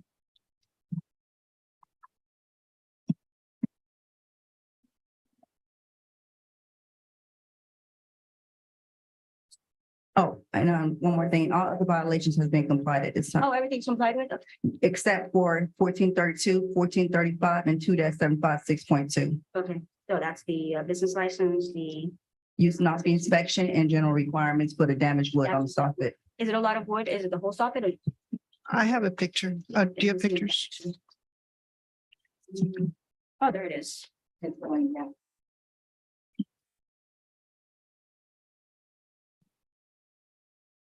We're probably gonna need a permit for that though. Now, they would have to contact the building department for the permits, because when it comes to permits, it's up to a certain percentage where you require a permit. And since that's not my specialty, I tend to not Yeah. comment on it. That's why I was asking about how much is it? If it's just a small section, it should be okay, but if it's more. It's separated. So it's like 3 holes, I believe. Alrighty, let's hear it from. Hi, Ann Fairfax Ellett. I'm the owner, and this is a rental property. We bought it in March last year. We've been trying actively to rent it. We haven't had any inquiries. These ugly little pent roof soffits on there, I actually would like to remove them. It's in the historic district. This is not a contributing building, so I'm working with, or trying to get with the historic resources folks to ask them if it can be a staff approval to remove them, because they're not part of the original structure. And then I also want to talk about the other property, but that's the only thing. We did have an inspection for the business license, and we had a few things that we have to comply with. The fire extinguisher, there's a downspout that, I don't know, there's some little piece of metal down there he wasn't happy with, and then the third thing was, there's a hole in the wall where we need a plate on the interior to be put on there. So that's, our handyman is on those things. They're pretty minor. And then we can get a reinspection. But if we have a violation for the outstanding soffit violation, can we still get a business license? You'll have to actually repair that as well. So the business license inspection consists of both interior and exterior. Okay. So have you begun on the agenda for the historic preservation? I've contacted them several times and I'm hoping to get an appointment with them. Do you know how often they meet? I'm going to have to meet with the staff first, and maybe they'll allow me just to have get a permit with just staff approval rather than going through the Historic Resources Board. Yeah, that's what I'm thinking, because my concern is timeframes. For example, I understand what you're trying to do. I mean, I'm looking at it, it's not structural. It looks like it's decorative. So it wouldn't be too much of work to be doing. But again, because you have to deal with the historic building, yeah, that would complicate things a little bit more. Well, I'm hoping that it's staff approval because it's not a contributing building, and so they shouldn't have an issue removing some of these. You're already talking to them? Yeah, I'm trying to get a hold of them. Let's Your put it Honor, I that way. would recommend if she ends up having to go before the Historic Preservation Board, that she would come and request an extension. Yeah, that's what I'm thinking. Okay. The recommendation is for April 26th. That will give you time to make a decision as to whether you want to go ahead and just get the permits to fix them, or getting to the Historic Preservation Board to go ahead and address it differently. Yeah. If you decide to go the historic route and it gets on the agenda, you might need additional time to get on the agenda to make sure that you request the extension prior to the deadline, okay? Can I get an extension now? No, I'm going to give you till the 26th because I need you to go ahead and force you to make a decision so it doesn't linger. Okay. Yeah, I also had I did get a quote to repair it, and it was like exorbitant, and it's about $6,000 to just patch little holes. I So, get into that portion. yeah, I know. It's just that's why I think let me just take them off, because I think it's detracting from the appearance of the building. Yeah, Thank you. Yeah, I don't remember. So yeah, I'm gonna go ahead and give you till that April 26th, but just watch your time. Sure. Around March 15th or so, calling the city and decide whether you want to get on the. That's But great. again, if you do request it, because you're going to go the route of removal, I want to know that you spoke with the historic preservation, that they gave you a date for when they're reviewing everything. Because if you come in here with I'm still thinking about it. I'm not gonna Okay, get it. sure. That's very generous. Okay. Thank you. And I understand where you're trying to go with it. So, alrighty, I hereby find that there was proper service and that the violations stated in the notice of violation are still out of compliance, with the exception of some of the items. I'm going to grant the property owner until April 26th of 2023 to come into full compliance, otherwise face a fine of $75 a day until the violations are corrected. And I'm granting the city's request in the amount of $425.29 to be paid by April 26th of 2023 in regards to fees and costs incurred by the city in bringing this matter before the magistrate. Remember to watch your time, so that way. Thank you. Agenda if you need to. Okay, and then we have item 44, case number 22-1310. Property address is 206 North Federal Highway. Property owner is Fairfax and Salmons Properties LLC. Officer Dorsey. Sorry. Greetings, Code Officer Fedleen Dorsey with the City of Lake Worth Beach Code Division, case number 22-1310. Owner Fairfax Salmons Properties LLC. Owner's address 455 Worth Avenue, apartment 303 in Palm Beach. Property location 206 North Federal Highway. Case was initiated based off an internal complaint on August 12th, 2022. Existing violation 12-18, area free of garbage and trash. The owner was given the option to either obtain an active business license and schedule a use and occupancy inspection 14-35, or to register the property vacant. 2-7511. 2-756.6 fire safety requirements to remove the boards that's blocking the windows. 2-756.2 general requirements. The owner will decide to repair or replace the front exterior door. If the door frame is replaced, a permit may be required. To repair the damaged wood observed on the front property facing Federal Highway. To repair the wooden soffits in disrepair ever that's needed. To repair the fascia board that is in disrepair. To repair the damaged wood on the rear garage, the rear detached garage. To repair to repair the broken cracked concrete steps, to also repair the hole observed in the rear detached garage facing the, I'm sorry, let me stand corrected. To please repair the hole in the roof observed in the rear of the property facing the alley. A permit may be required for that as well. The owner was given the contact number to the building department. And the last but not least, to repair the crack or the break in the stucco observed in the rear of the property facing the alley. Formal notice of violation was issued via certified mail on August 15, 2022. The certified mail was received on September 1st of 2022. The property in City Hall was posted on August 18th of 2022. The property last re-inspected was on January 24th of 2023. Photographs of the property has been taken. The city had contact with the owner. Recommendation time for voluntary compliance is April 26th of 2023, or a fine of $75 per day, plus the admin cost of $425.29 to be paid by 4/26/2023. So this house needs to be, oh, and Fairfax, sorry, with Fairfax and Salmon's property. I also have Helen Neary here, who is my property manager. And we are hoping to tear this little house down. It really is in condemnable shape. And that's another discussion that I need to have with the Historic Resources Board, because this house may in fact be, deemed historic. So it might be a bit of a fight, but it's really kind of in really terrible shape. I have actually myself never quite been inside of the whole thing because it seems unsafe. So that again will be part of the discussion I have with the Historic Resources Board. I do think that I will need to go in front of the board for this one. I don't think they're going to give me a staff approval for it.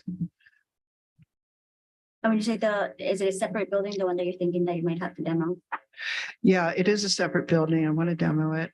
There's a little separate garage, which is in pretty good shape. Can you tell me what those violations were in the garage? Because I missed that.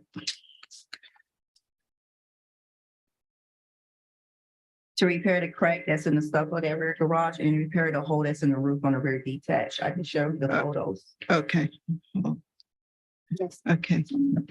And even if you demo the property, you'll still have to register it vacant.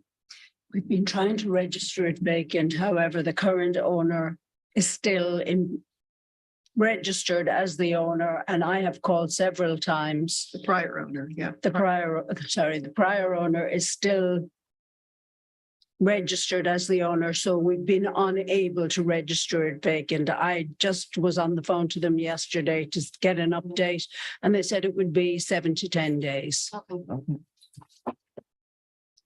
And once the property is registered vacant, it will actually resolve the violation for the boards on the windows as long as it's registered vacant. But the holes that's in the structure would have to be secured. Like the holes in the roof that you see in the back. Yeah. You'll actually have to secure that part so nobody can have access to the actual property. Okay.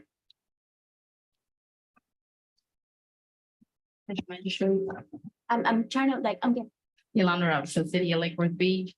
I'm gonna give Ms. Fairfax my card. Thank you. I'll speak with someone from Bacon Registry. If you can give me some kind of proof that you've been attempting to register the property, we'll comply that violation as of the date you were attempting to register it, okay? This was we registered 202 on this date, and that was when we started to try to register 206. Okay, no problem. So I'll need a copy of that, and then we can comply that violation as of the date you will take the registry. But I do need you to please move forward with that, but I'm going to speak with them. Okay. At Bacon Registry on your behalf. Now, this particular property, I'm trying to understand it. I see the detached garage, I see the little house portion. Is there another structure in that same lot? Yes, right at North Federal and Second Avenue North. Okay. Yeah, and it's that whole corner, but it's two properties. They're kind of together. But in And this particular lot, that 206. 206, how many structures? Are the two. Okay, so it's the Yeah. little garage and then the small house that you're thinking about demoing, and Yeah. then the one we addressed, Correct. which is on the other lot. Okay. Yeah. So you're going to you're thinking about saving the garage. What's questionable is the house. Yeah. All right, so my explanation is to basically do the same thing as we're doing with the other one.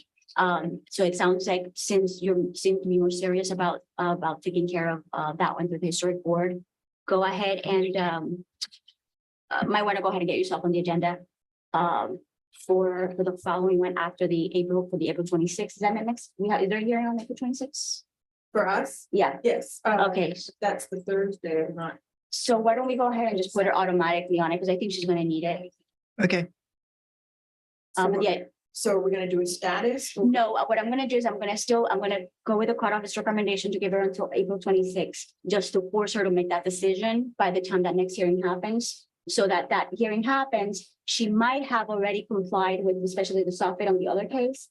And she might decide to go ahead and keep it and just do the work. So I'm gonna give her the opportunity to make that decision. But there's an application process that she'll have to go through to request an extension. And it's actually April 27th. Oh, okay, so she has to go ahead and go through the extension, so. Okay. So you probably keep that in mind, go ahead and do that, but I think that's something that you probably want to do to come back on that April 27th. For sure. So what I'm gonna do is in April 26th, I'm gonna put her for April 27th, that way she doesn't have an extra day.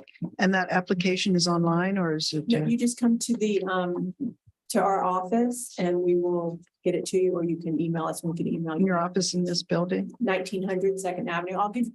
You're down and I'll give you my card. Okay. Great. And then you can just reach out to me, we can get you the application if you need the extension, because there is a fee attached to it, so if you don't need it, you don't have to. Okay.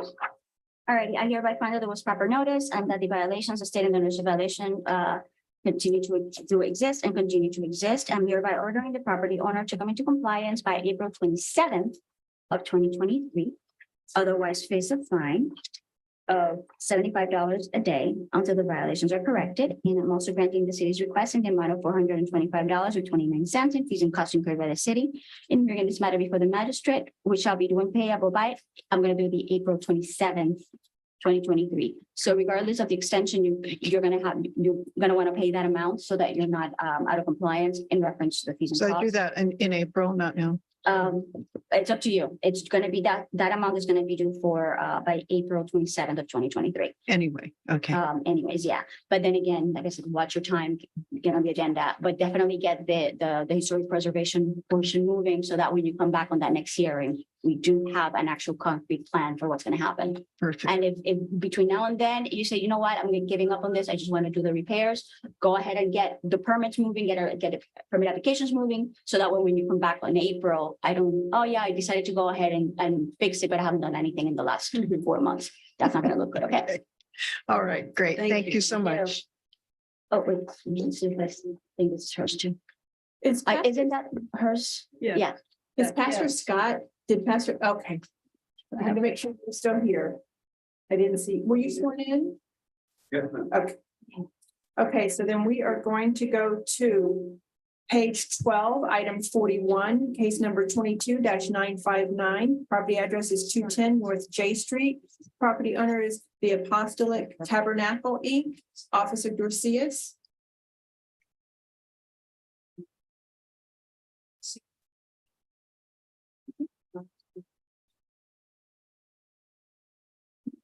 Greetings, Code Officer Bedlam. Greetings, Code Officer Bedlam with the City of Lake River Beach Code Division. Case number 22-959. Owner's name is already read into the record. Owner's address, 210 North J Street. Property location is 210 North J Street. The case was initiated based off a customer complaint on June 21, 2022. Existing violation 14-35, using off the inspection. The owner failed their last inspection on July 14, 2022. All other violations at this time has been complied. Former notice of violation was issued via certified mail on October 19, 2022. The certified mail was received on October 22nd of 2022. The property and City Hall was posted on October 31st of 2022. Compliance of extension has been given to the property from October 27th of 2022 to January 26th of 2023. The property last re-inspected was on January 20th, 2023. Photographs of the property has been taken. The city has been in contact with the owner. Recommendation time for voluntary compliance would be for April 26, 2023, or pay a fine of $200 per day, plus the admin cost of $425.29 to be paid by April 26 of 2023. And what's, I see here that existing violations, they use the not to see license to go ahead and it's failed inspection. Please see printout. Let's see what's the reason for the failure. I mean, basically, what do they have pending to get it through? Oh, there it is.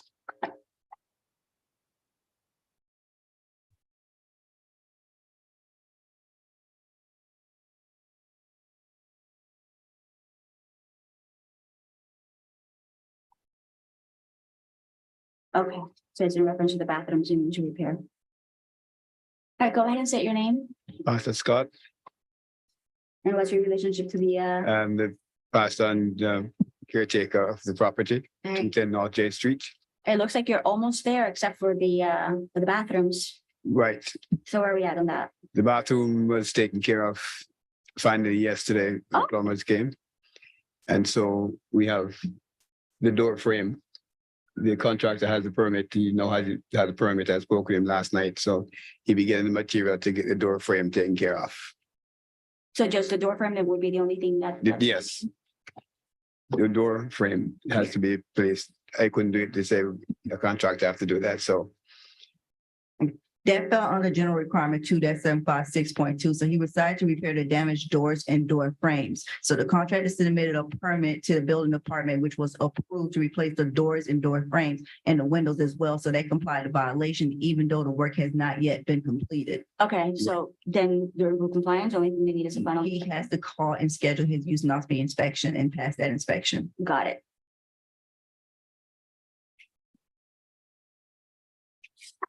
All right, so the court officer is recommending until April 26, 2023. It sounds like it's That's good, minor yeah, amount of I work, think so you should be fine. we should be able to get it Yeah, done you by should be then. good on that, okay? Thank you. All righty. I hereby find that there was proper service and the violations, say, under there's a violation. All but one has been complied with. Wait, hold on, backwards. Yeah, all but one has been complied with. Yes. I'm gonna go ahead and order the property owner to come into compliance by April 26th of 2023. Otherwise, face a fine of $200 a day under the violations corrected. And I'm gonna grant the city's request an amount of $425.29 to be paid by April 26th of 2023 in regards to fees and costs incurred by the city in bringing this matter before the magistrate. You're almost there. Thank you very much. Great, Thank you, ma'am.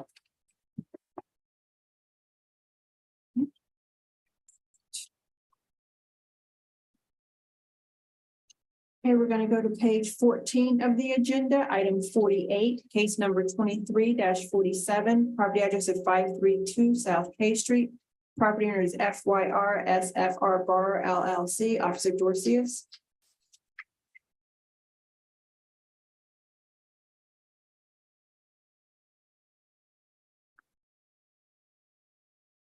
Is the respondent still here for that address?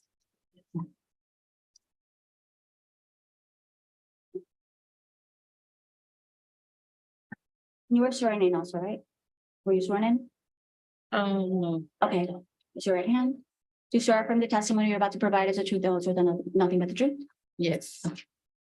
Right. Code Officer Bedleen Dorcius with the City of Lake River Beach Code Division, case number 23-47, owner FYR SFR Bars LLC, owner's address 3505 Kroger Boulevard, Suite 400 in Georgia. Property location 532 South K Street. Case was initiated off of field observation on January 5th of 2023. The following violations are repeat violations: 12-18 area free of garbage and trash, 14-32 business license, 14-35 use and occupancy inspection. The owner's last approved inspection was on August 2nd, 2019. The following violations below are not repeat violations. 2-756.2 general requirements to repair the damaged wood on the wooden siding. to contact planning and zoning for the gravel driveway that was installed in the rear of the property, and 2-756.9 landscaping. Formal notice of violation was issued via certified mail on January 9, 2023. The certified mail was not received. The property in City Hall was posted on January 11th of 2023. The property was last re-inspected on January 24th of 2023. Photographs of the property has been taken. The city has not had contact with the owner. Recommendation time for voluntary compliance will be April 26th of 2023, or a fine of $100 per day for the non-repeat violations, plus the admin cost of $425.29 to be paid by April 26th of 2023. For the repeat violations, 14-32 business license, 14-35 youth noxious inspection, and 12-18 trash and debris, the city is asking the special magistrate to grant that the fine start to accrue on the fine to start running from August 5th, 2023 until voluntary compliance. 12-17 storage accumulation was a repeat violation. The fine started occurring on January 5th of 2023 and was complied on January 24th of 2023. I'm sorry, Officer Garcia, you wanted the fine starting August? I'm sorry, did I say August? I meant to Yes. say January 5th of 2023.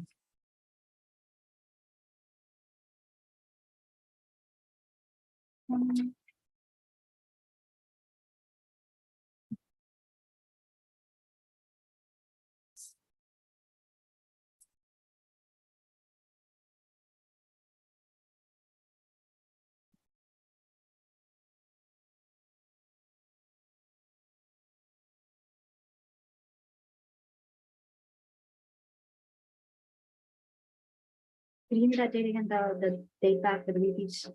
January 5th of 2023. Those were 3 of them. Mhm. There was originally 4 of them. One of them was complied on January 24th of 2023. They're not seeking the fines on that one. Yes. So one of them was complied with, so that one has a stop date. Yes. Which one has the stop date? 12-17 storage accumulation.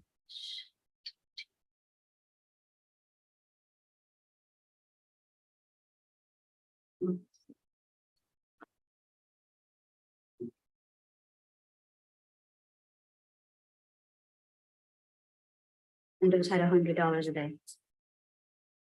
For the repeat or the non-repeat? The repeat one. For the repeat violations, Oh, it's 150. actually 150. Per each.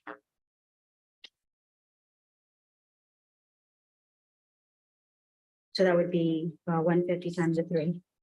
Actually, times the 4, because they had that 4th one. But there's 3 of them still currently running because they haven't been complied at this time. And then the new ones, you have them at 100 a day to 426. Got it. All right. All right, let's hear from you. My name is Gerlin Michelle. It's not my property. I rent the house. So there's certain stuff that's out of my I cannot do. So the landscaping and I think that's for me. I have to take care of that. So I've been trying to get someone. It was a while that I couldn't get anybody to do the yard, to do the landscaping. Finally, I got somebody to do it, but nice to, I think they're asking to put more stuff in there, whatever, so it can look more appealing. So I did receive a pink paper that have more information on it. And I misplaced it. I'm not able to find it. I was wondering if I can get a copy of that so I can send it to the property owner. So those violations she's talking about, I have no idea about that because that'll have to do with the property owner because like with the trash, that's me because I live there, so I have to. And with the grass, because when I signed the lease, I was responsible to do the landscaping and stuff. So with I think a friend she's talking about. So I don't know about that. Was that a fence? No. For the landscaping? Yeah. for landscape regulation for the bare spots, that violation has been resolved until the commission make a decision on that one. So the existing violations in landscape debris, the dead landscape, like the leaves, the tree branches, and trim that's just laying on the ground to remove them from the property. That should be pretty straightforward. Now, the notice of violation is actually posted as certified mail. Actually, it would have been sent to the. It was not to the owner, but it was not received. Certified mail Yes. for, So when the city cites a property and a notice of violation is mailed out, the address that they put on property appraisal is the address that the notice is mailed out to. so that wouldn't be the, So we do 2 steps of posting. First, we notify you via certified mail. The second way is the pink notice that's actually placed on the property. So the same pink notice you got, the same letter was mailed out to their owner. It's identical. and what did it say that it was not signed? The certified mail was not received, so I can't really answer that It's question.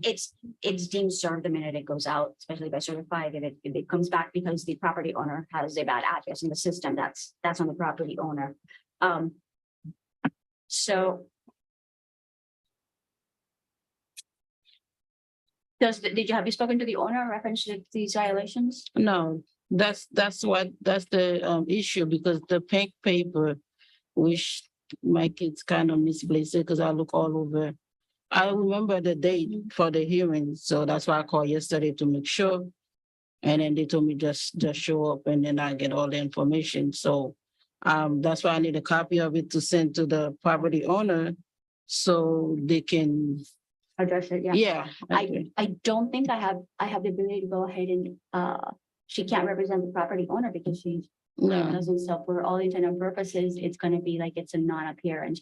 But it sounds like you've done other than the debris on the floor. Yeah. What would be in your portion because of the contract that you entered in? Definitely. So again, I can't force you to do anything, but since it sounds like you have that contract, you probably want to go ahead and clean it up.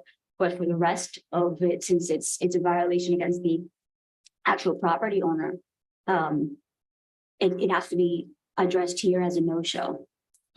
So, but again, nothing against you, what you've done. It sounds like you've actually gone above and beyond and taken care of some stuff, especially the parts that you acknowledge being responsible for.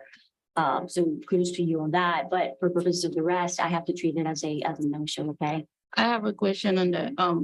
So since it's a rental, so wouldn't be that information sent to the property owner? Why would it? Yes, that's the reason that I was asking about. So they actually, when a notice like this is served, it's served in different formats.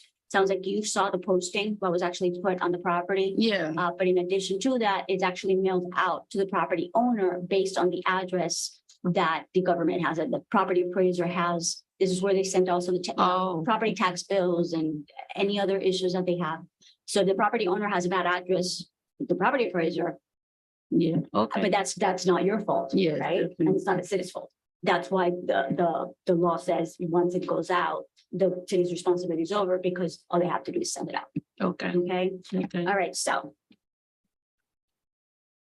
Right, and hereby find that there was proper service and the violations stated in the notice of violation do exist. And while some of them have been coming to compliance, including 23.6-1 and 12-17 have come to compliance, the other ones remain outstanding. All right, so in reference to the repeat violations, let's start with the storage and accumulation.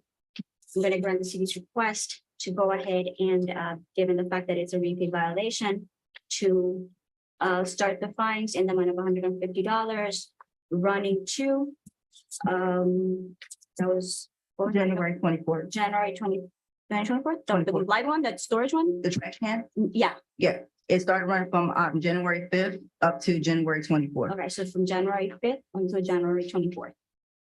So that one is not complied with, but the fines have accrued from the January 4th to January 24th. So that'll be a liquidated amount because it's been assessed. To the remaining 3 repeat violations regarding the business license 14-32, they use an occupancy inspection, which is 14-35, and the trash and debris, that's 12-18. I'm going to go ahead and grant the city's request to begin for the fines starting to accrue from again, the January, was it the 4th? January 5th. January 5th of 2023, and will continue to accrue at the rate of $150 a day per each of the violations under the violations coming to compliance. That one's one that you probably want to go ahead and take care of the trash and debris portion. In regards to the remaining violations, which remain outstanding, I'm going to grant the city's request to order the property owner to come into compliance with by April 26th of 2023, otherwise face a fine of $100 a day under the violations are corrected. They are also, I'm also granting the city's request in the amount of $425.29, which shall be due and payable by April 26th of 2023 in regards to fees and costs incurred by the city in bringing this matter to the magistrate. All right. And that's it. Okay, we're going to go to page 19 of the agenda, item 66, case number 22-1625, property address of 1420 South C Street. Property owner is Donna May and Early B. Brown, Officer Pierre.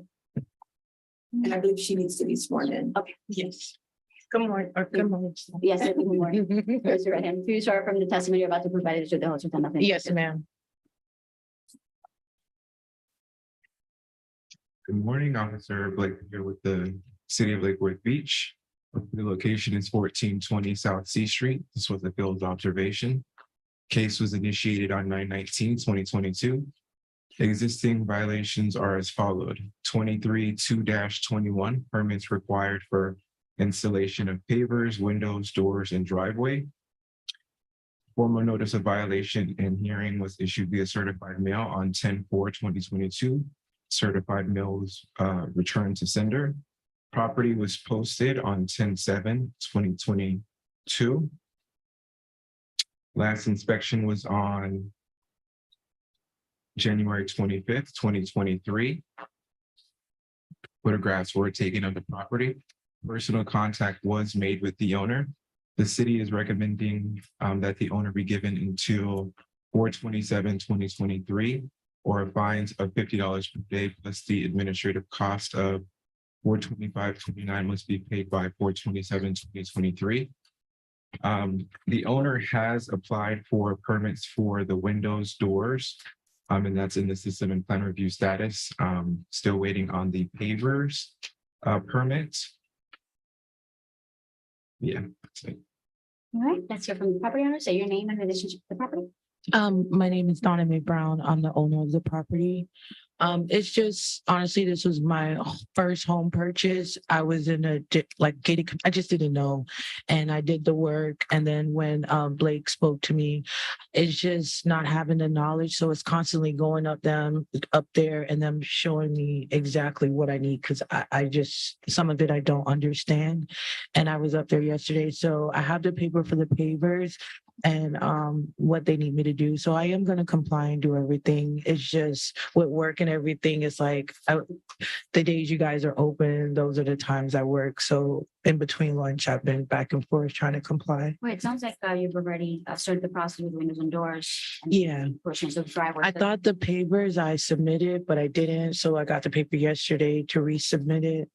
So Now, I've been trying. and then this one is, and again, you've actually moved on the other ones that you were able to comply and resolve. So I appreciate you moving on that Yes, ma'am. and being cooperative with the code Of office. course. It was very helpful. So he's recommended until April 27, 2023. These appear to be simple permits, so you should have plenty of time. Of course. Once the permit is issued, it's done. Yes, ma'am. I think one or any hiccup, just like I've said before, so long as it's good cause and it wasn't your fault that it stalled, come back. I appreciate that. I don't foresee it based on what you have, but. No. Okay. All right, I hereby find that there was proper notice and that the violations stated in the notice of violation did exist, many of which have already been complied with the exception of the permit requirement for the windows, for the pavers, windows, doors and driveway. In regards to those, I'm going to go ahead and order the property owner to come into compliance by April 27th of 2023. Otherwise, face a fine of $50 a day until the violation is corrected, and granting the city's request in the amount of $425.29 in fees and costs incurred by the city in relation to this case, which shall be paid by April 27th of 2023. Okay. Right, thank you. Thank you. Okay, so that's all the respondents. We can take a five. Yes. Thank you. All right.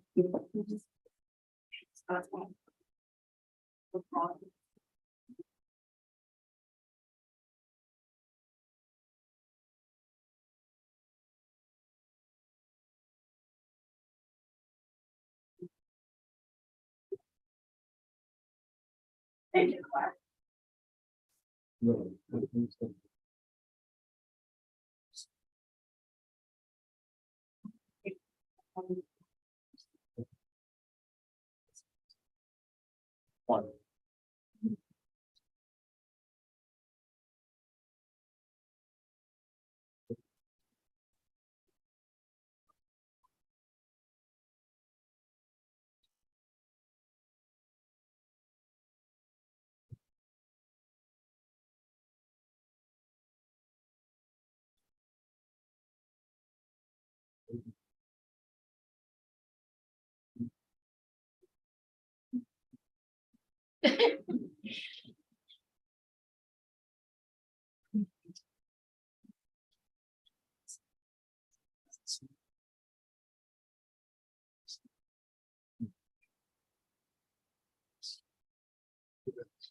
That coffee is hard. You got empty stomach.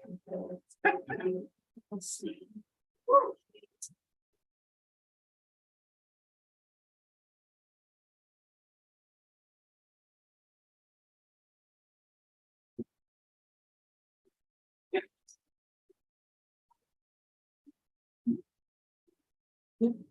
Next one, Mama. Thank you. Well, thank you.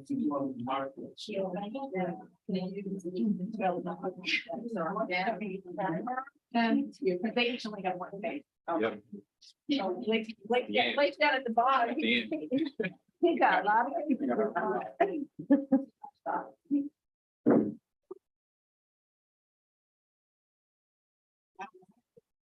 Okay.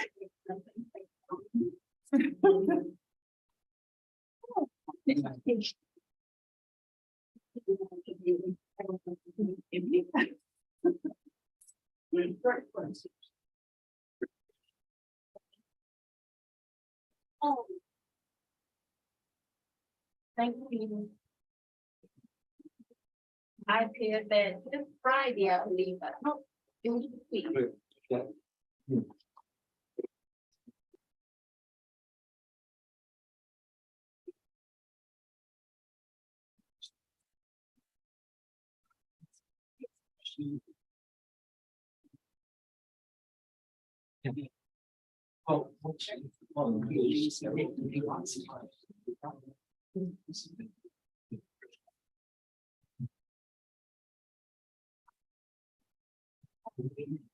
Hi, yeah, Brittany Charles.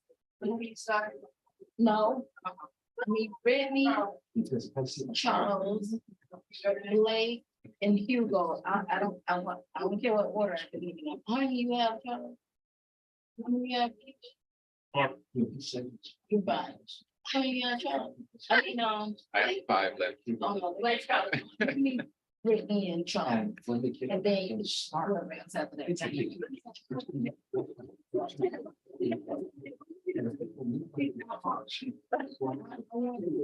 I need to hear them before I leave.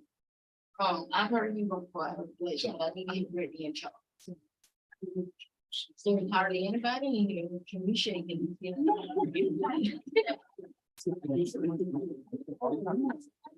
Lady now. I know. Oh, we got love. Wait, let me make sure it's text word. You have to have a street friend. Oh, okay. Just let me know. It's time to see, but the family mothers. Oh, that's right, they will come down. I can get this. Yeah, so. Seven double this month. The 6 CRA and there's one over on, it's either in College Park, but it's one of the I've seen. Get done.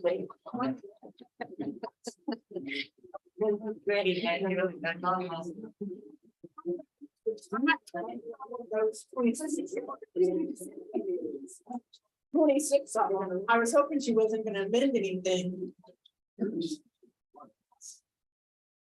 We should know, but I didn't want to hear it again because we're only very $16 a file. That's it. I'm going to pay for the post. That's why we were so frustrated, you know. So,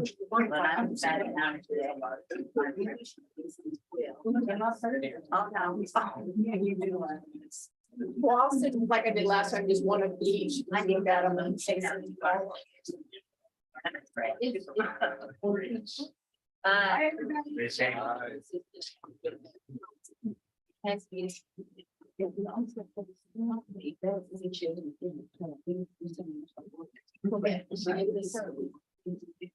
Right.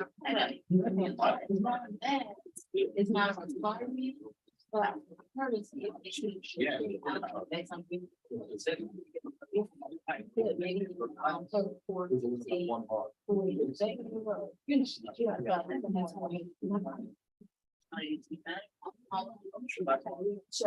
Maybe. Yeah. No one's like. Oh. There you go. So I guess.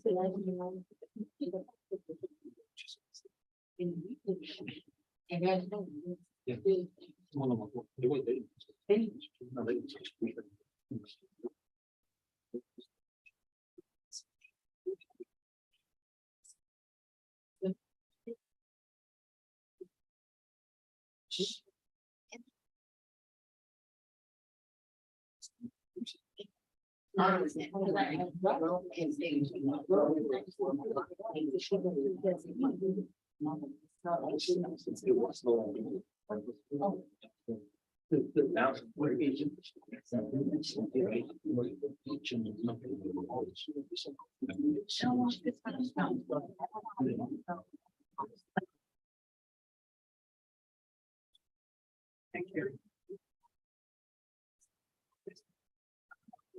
Well,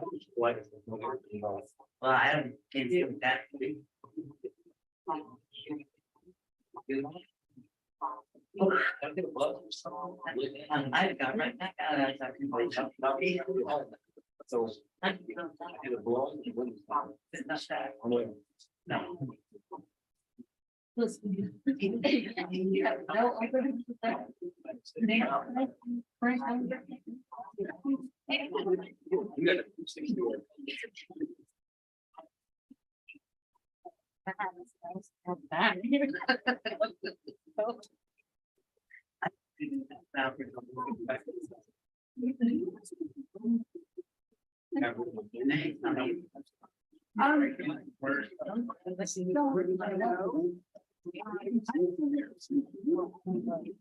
No, I don't know.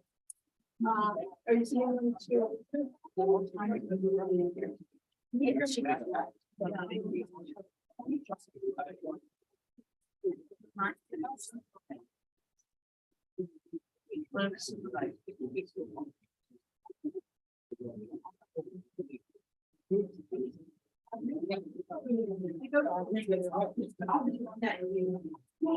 Yeah. And how long? Are you just? I have somebody who does it, who runs it. I'll grab me other. I'm gonna say, just let me know. Yeah.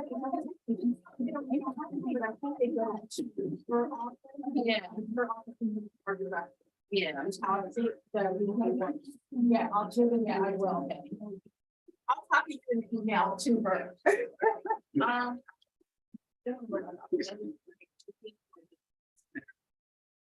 You ready? Let her get situated. She's out of breath and having to walk. I can tell you're having a hard time. It's horrible. Yeah. Hey, actually, we're gut feeling a little bit humid.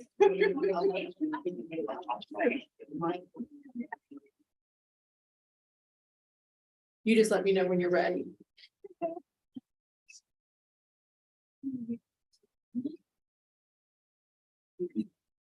You ready? What's next? And you know the picture?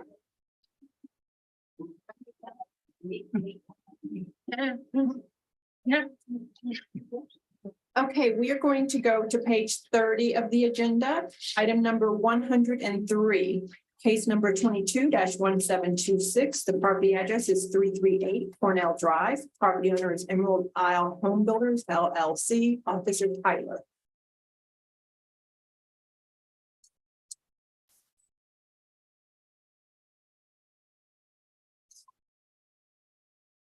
Code Officer Brittany Tyler, City of Lake Worth Beach.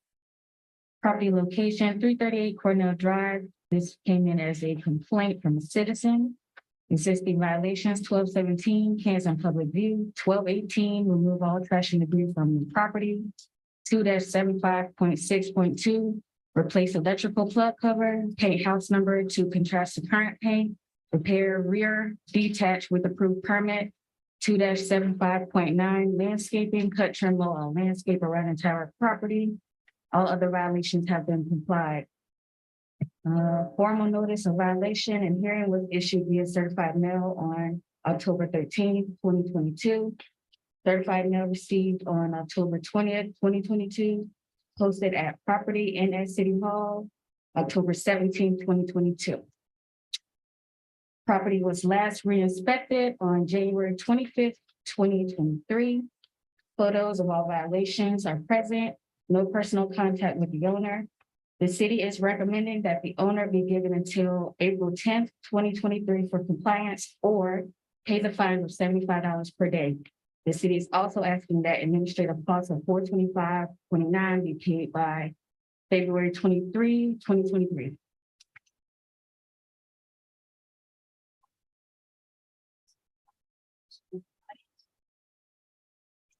Observing. Oh, sorry. Telling you. All right, let's do that again. It is hereby noted that we do not have any more respondents in the audience this morning. I hereby find, based on the testimony from the code officer, that there was proper service and that the violations stated in the notice of violation did exist and continue to exist, with the exception of the registration for the foreclosure registration. I'm hereby ordering the property owner to come into compliance by April 10th, 2023. Otherwise, face a fine of $75 a day until the violations are corrected. The city, I'm also going to grant the city's request in fees and costs in the amount of $425.29 to be paid by February 23rd of 2023, based on costs and fees incurred by the city. All right, next one.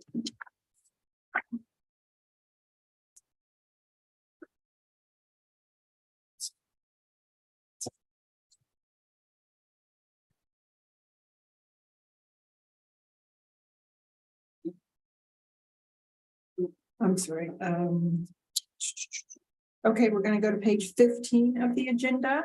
Item number 51, case number 22-1530, property address of 1105 Barnett Drive. Property owner is 1105 Barnett Drive LLC, Officer Green.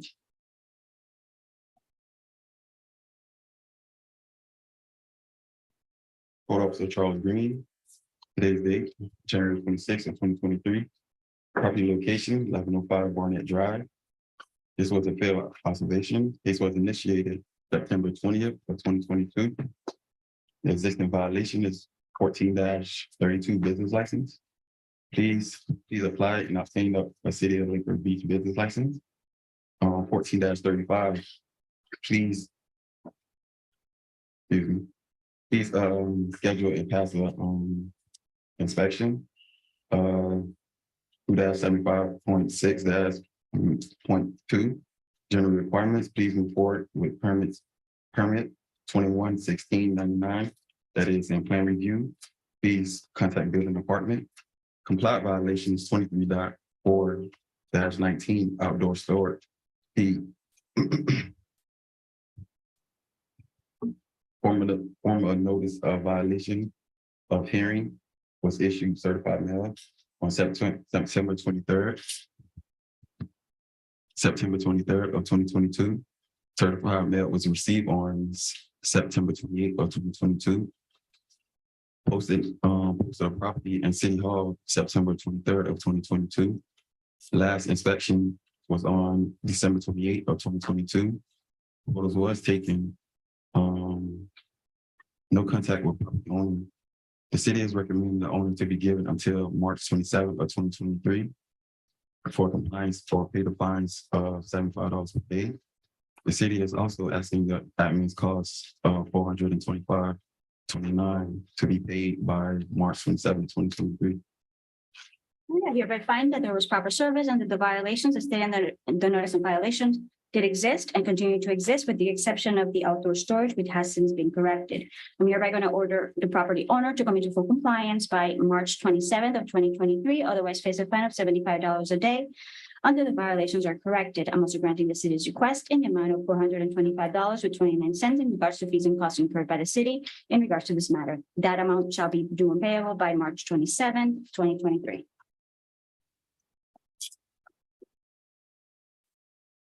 Okay, we're going to go to page 8 of the agenda, item 30, case number 22-963, property address of 1021 North Palm Way. Property owner is Mitchell and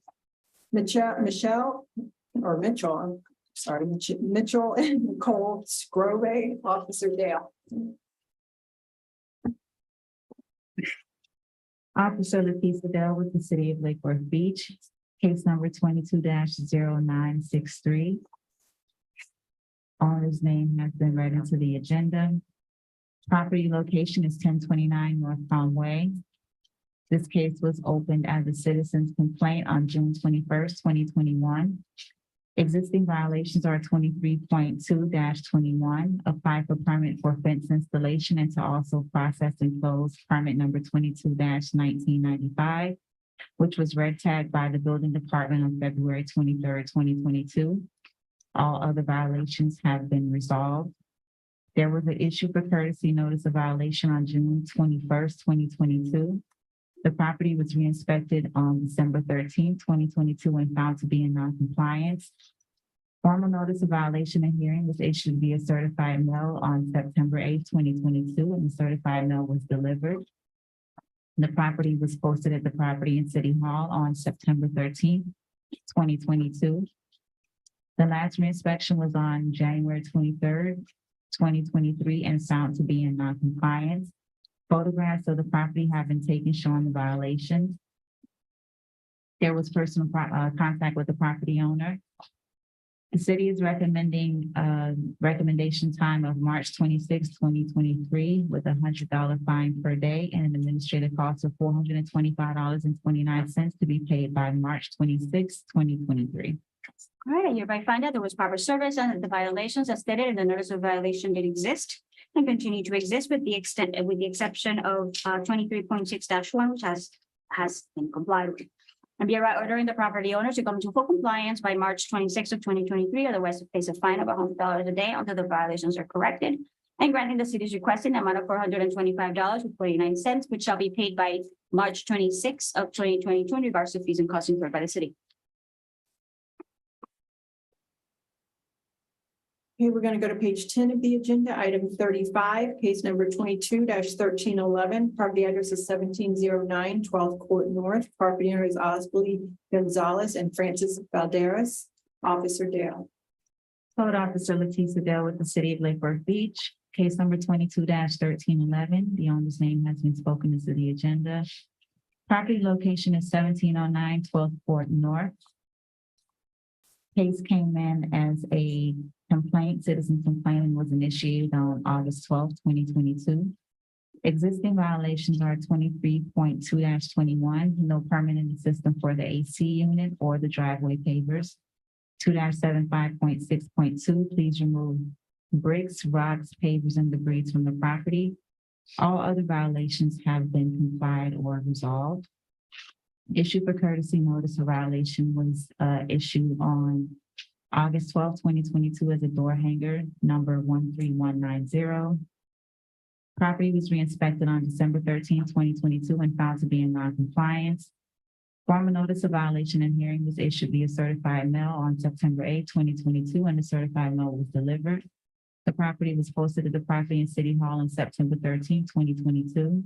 Last re-inspection was on January 23rd, 2023, and found to be in non-compliance. Photographs of the property have been taken showing the violation. There was personal contact with the property owner.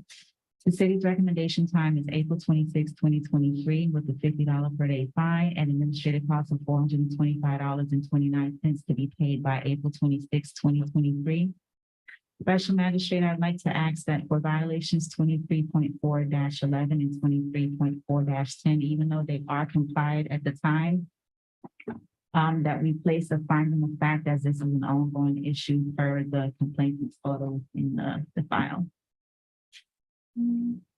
Which one were those? 2311 and 23.410. 23. Okay. Oh, those are the ones regarding the parking, the trailer and parking in the grass. Yeah.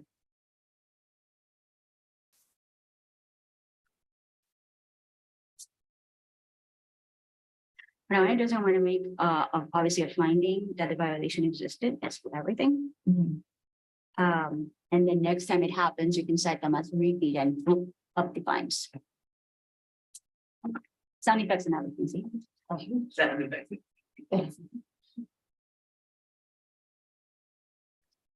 Alrighty, I hereby find that there was proper service under the violations as stated in the notice of violation did exist and continue to exist, with the exception of the permits, the permit for the driveway. That one's in green there. The permit. That one is resolved because it was a previous owner's permit.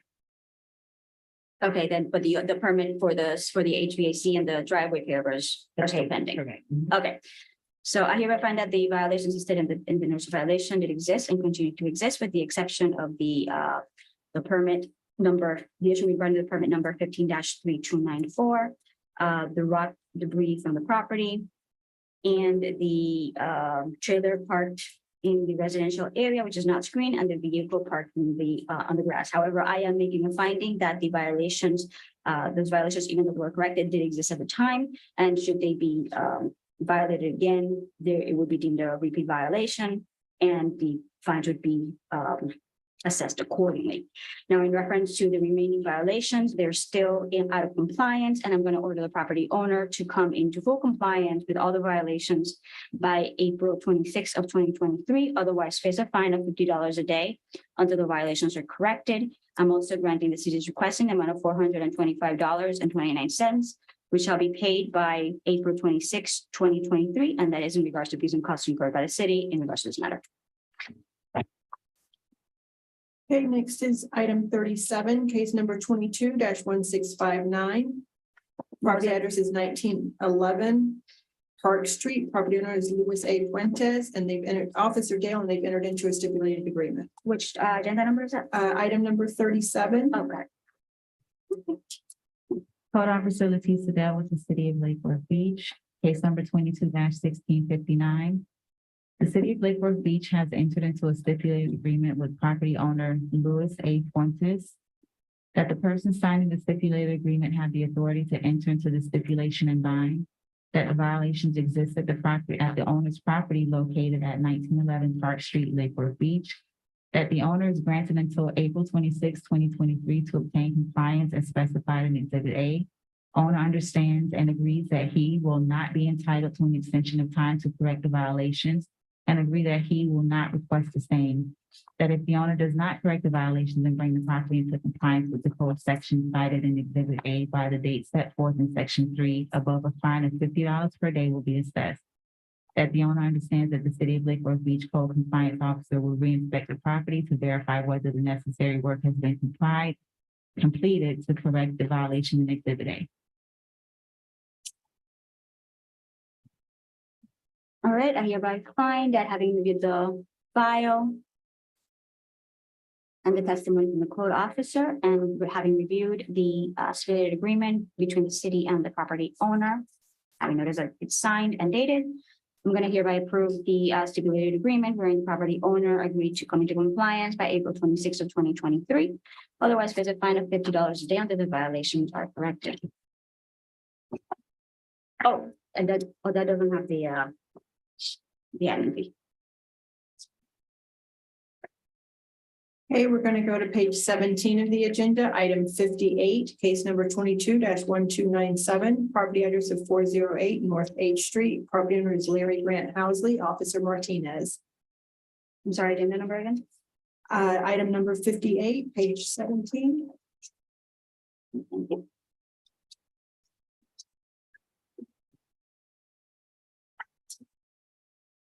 Good morning, Code Officer Hugo Martinez for the City of Lake Worth Beach.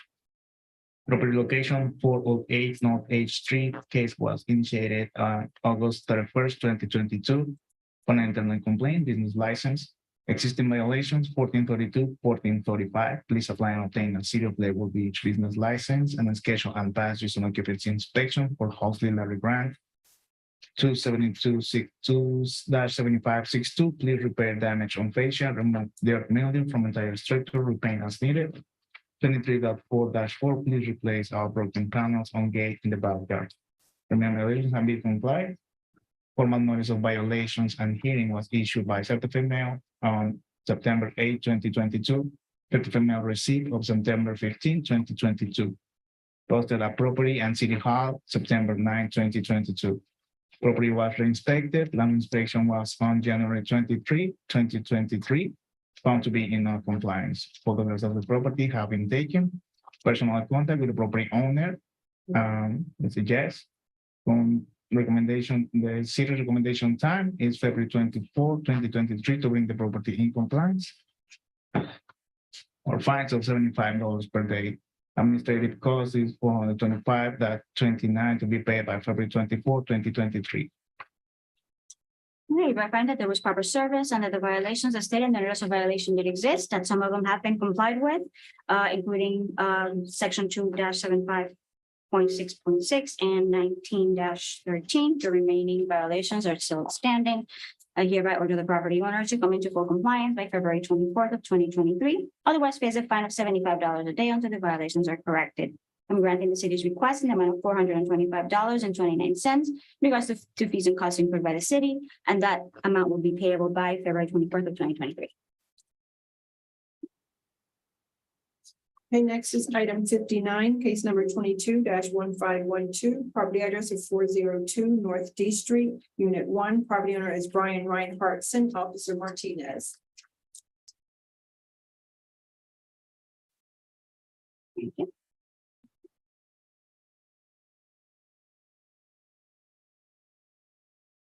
Code Officer Hugo Martinez for the City of Lake Worth Beach. Property location 402 North D Street, Unit 1. Case was initiated September 8, 2022 for internal complaint. Existing violations 1217, remove garbage cans and recycled containers from public view. 1218, remove all garbage, trash, and debris from entire property.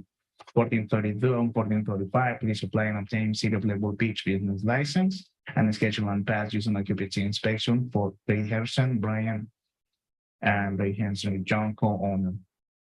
2-7562, please repair damage on soffit, remove all bare mildew from entire structure, soffit, fascia, siding, sidewalls, etc., and repaint as needed. Portable AC units needs proper installations. Please remove unpermitted canopy from property that actually was complied. And please repair all damaged screen on soffit, repair all holes on structure and paint as needed. Attach all loose wires and structure that was also complied. 2-759, cut and trim all overgrown grass, weeds, bushes, edges, especially the ones over the sidewalk and blocking public right away. 23.4-19, remove all other storage facing rights of ways. No violations have been complied at this time. Formal notice of violation and hearing was issued by certified mail September 21st, 2022. Certified mail received on September 24, 2022. Posted at the property and City Hall September 30th, 2022. Property was inspected. Land inspection was on January 19, 2023, and found to be in non-compliance. Photographs of the property have been taken. No personal contact with the property owner. Recommendation time, February 24, 2023, or fines of $75 per day. Administrative cost of $425.29 to be paid by February 24, 2023. All right, I hereby find that that there was proper service and that the violations as stated in the notice of violation did exist and continue to exist. I'm hereby ordering the property owner to come into compliance by February 24th of 2023. Otherwise, face a fine of $75 a day until the violations are corrected. I'm also granting the city's request in the amount of $425.29 to be paid by February 24th, 2023 in regards to the fees and costs incurred by the city in this matter. Okay, item 60, case number 22-1513, property address of 402 North D Street, Unit 2. Property owner is Brian Reinhardt and Officer Martinez.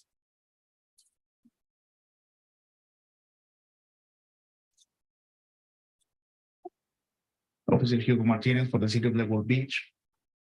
Case was initiated on September 8, 2022 for an internal complaint, existing violations. 12-17, remove garbage cans from public view. 12-18, remove all garbage, trash, and debris from property. 14-32 or 14-45, please apply and obtain City of Lakewood Beach business license and schedule and pass use and occupancy inspection. 2-7562, repair all damage on soffit, remove out there mildew from the structure. Portable AC units needs proper installations. Please remove all permanent canopy in property. Please repair all damaged screens on soffit, repair all holes in structure and paint as needed. Attach all loose wires on structure. 2-759, please trim all edges over the sidewalk and motion landscape edge areas. 23.4-19, remove all outdoor storage in front facing right of ways. Formal notice of violation and hearing was issued by certified mail September 22, 2022. Certified mail received on September 28, 2022. Posted at property and City Hall September 30, 2022. Property was inspected. Last inspection was on January 19, 2023, and found to be in non-compliance. Photographs of the property have been taken. No personal contact with the property owner. The city's recommendation time to bring the property in compliance is February 24, 2023, or fines of $75 per day. Administrative costs for $125.29 to be paid on February 24, 2023. All right, I hereby find that there was proper service and that the violations as stated in the notice of violation did exist and continue to exist. I'm hereby ordering the property owner to come into full compliance by February 24th of 2023. Otherwise, face a fine of $75 a day until the violations are corrected. I'm also granting the city's request in the amount of $425.29 to be paid by February 24th of 2023 in regards to fees and costs incurred by the city in bringing this matter in this matter. Okay, next is page 18, item 61, case number 22-1514, property address of 402 North G Street. Number 3, property owner is Brian Reinhardt and Officer Martinez. Officer Hugo Martinez for the city of Lakewood Beach. Property location 402 North D Street, Unit 3. Case was initiated on September 8, 2022 for an internal complaint. Existing violation 12-17, remove garbage cans from from public view. 1213, remove all garbage, trash, and debris from entire property. 1432 and 1435, please apply and obtain City of Lakewood Beach business license and then schedule and pass a using the QPT inspection. 2-7562, repair damage on soffit, remove all the mildew from entire structure. Portable AC units, proper installations, please remove unpermitted canopy in the property, please repair all damage, screens on soffit, repair all holes in the structure and repaint as needed, attach our loose wires in the structure. 2-759, please trim all edges over the sidewalk, please add mulch to landscape edge areas. 23-4-19, remove all outdoor storage in front of facing rights-of-ways. Formal notice of violation and hearing was issued by certified mail on September 22, 2022. Certified mail received on September 28, 2022. Posted at the property and City Hall September 30, 2022. Lateral inspection on the property was January 19, 2023 and found to be in non-compliance. Photos of the property have been taken and we haven't had personal contact with the property owner. The city recommendation time to bring the property in compliance is February 24, 2023, or fines of $75 per day. Administrative cost is $475.29 to be paid by February 24, 2023. All right, I hereby find that there was proper service and that the violations as stated in the notice of violation that exist and continue to exist. I'm hereby ordering the property owner to come into full compliance by February 24th of 2023. Otherwise, pays a fine of $75 a day until the violations are corrected. I'm also granting the city's request in the amount of $425.29 to be paid by February 24th of 2023 in regards to fees and costs incurred by the city in regards to this matter. Okay, we're going to go to page 1 of the agenda, item number 1, case number 12-778. This is a public request for a lien reduction at 414 North J Street. Case name was Edward Bertrand. The new owner is Sean Warren, Officer Garcias, and they entered into a stipulated agreement.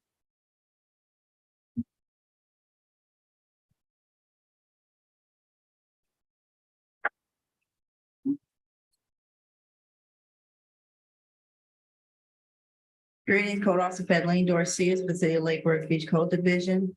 The City of Lake Worth Beach has entered to a stipulated lien reduction with the property owner Sean Moran, who is the owner of the property described below. The person that's executed a stipulated agreement have the authority to enter to the stipulation and bind. There is a code enforcement lien on the property located at 414 North J Street in Lake Worth Beach. The owner has otherwise met all requirements of section 2-69.3 and 2-693.1 of the City of Lake Worth Beach ordinance relating to the reduction of code compliance liens. The lien existing on the property totals to an amount of $67,752.96. And the owner agrees to pay $6,775.30 to settle and release the lien. The city will recommend to the special magistrate that an order is entered reducing the lien to $6,775.30, and the owner agrees to make the payment by March 27th of 2023. If the city does not receive payment as set forth above, the stipulated agreement shall be null and void with no further actions taken by the city. An existing lien amount of $67,752.96 shall be reinstated. All right, having reviewed the file and read over the stipulated agreement for lien reduction, which has been signed by both the city and the property owner, I hereby approve the stipulated agreement for the lien reduction from the original amount of $67,752.96 down to $6,775.30, which shall be paid by March 27th, 2023. Otherwise, it'll revert back to the original amount of $67,752.96 and shall never be eligible for a lien reduction again. Okay, next is item 2, case number 20-1325. This is a public request for a lien reduction at 426 North Dixie Highway. Property owner is Anita Jerry and Saeed Mahani, Officer Garcias, and they entered into a stipulated agreement.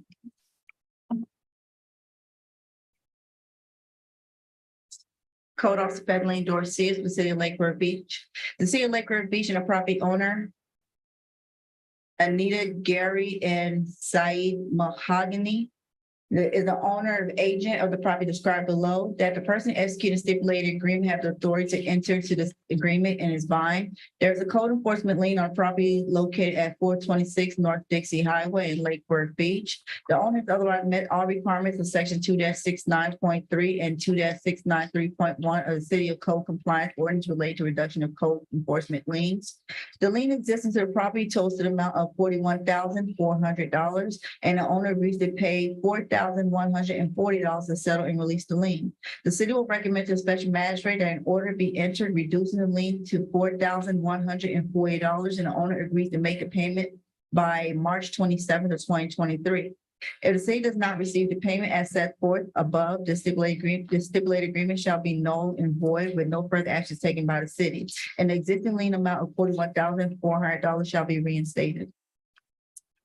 Okay, I hereby find, having reviewed the file and heard the testimony from the officer, and having reviewed the stipulated agreement for lien reduction, which has been signed by both the city and the property owner, I hereby approve the stipulated agreement wherein the lien will be reduced from the original $41,400 to $4,140, which shall be paid by March 27, 2023. Otherwise, it'll revert back to the $41,400 and shall never be eligible for a lien reduction again. Okay, we're going to go to page 2 of the agenda, item number 4, case number 21-1903. This is a public request for a lien reduction at 714 4th Avenue North. Property owner is WPB Holdings LLC, Officer Dorcius, and they entered into a stipulated agreement. Code Officer Federline Dorcius, the City of Lake River Beach Code Division. The City of Lake River Beach has entered to a stipulated lien reduction with the owner, WP Holdings LLC. The person executing the stipulated agreement have the authority to enter into the agreement and is bind. There's a code enforcement lien on the property located at 714 4th Avenue North, Lake Worth Beach. The owner has otherwise met all requirements, section 2-69.3 and 2-693.1 of the city's code of ordinance related to the reduction of code enforcement liens. There's a lien existing on property totals to the amount of $14,200, and the owner has submitted receipts to the city for an amount of $2,962, which was deducted from the $14,200, and the owner agrees to pay $2,247.60 to settle and release the lien.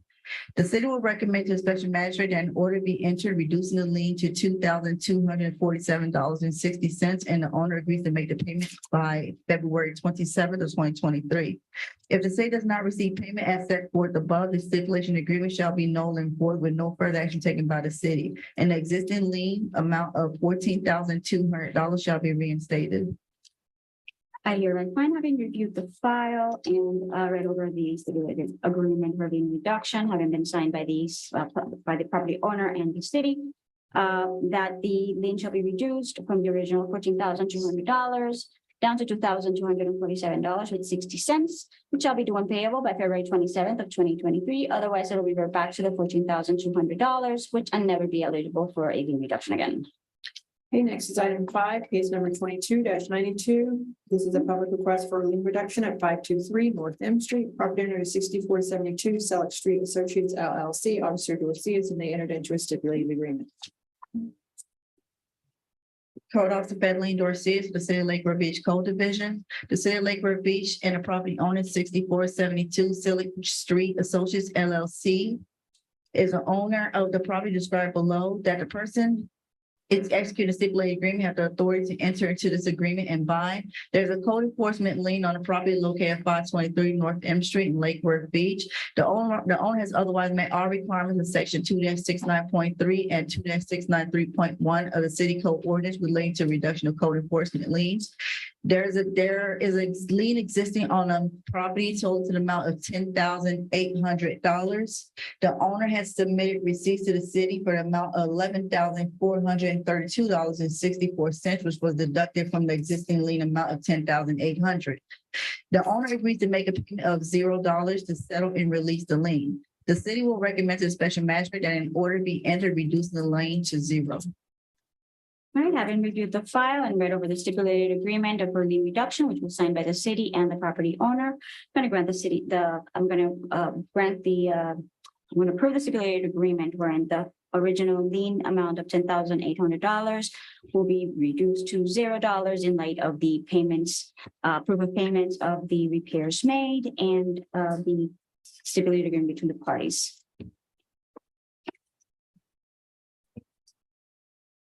Okay, we're going to go to page 14, item 4.7, case number 22-1523. Property address is 810 3rd Avenue North, Unit 73. Property owner is Jeanette Sullivan, Officer Lucius. Are you the number again? It's number 47. Okay, thank you.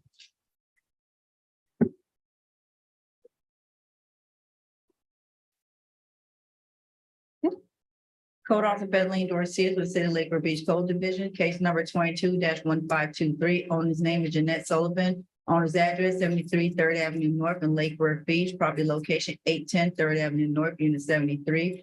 This case was initiated off of a citizen complaint on August 8, 2022. The existing violation 2-756.2 general requirements. The process and closeout expired permit number 19-3836. All other violations have been complied or resolved.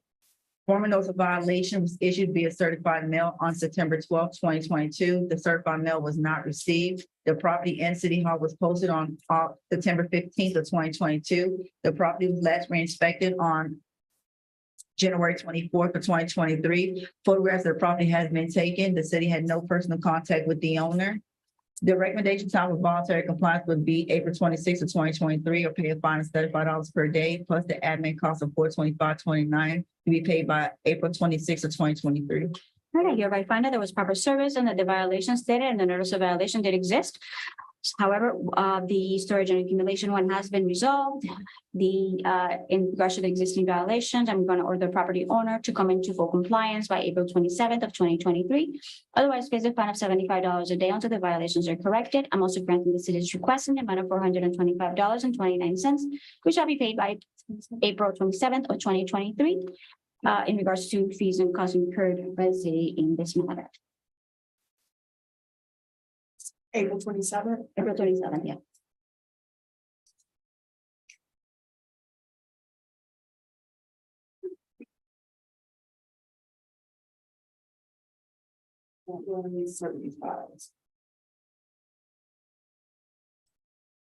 Okay, next we are going to go to link your up to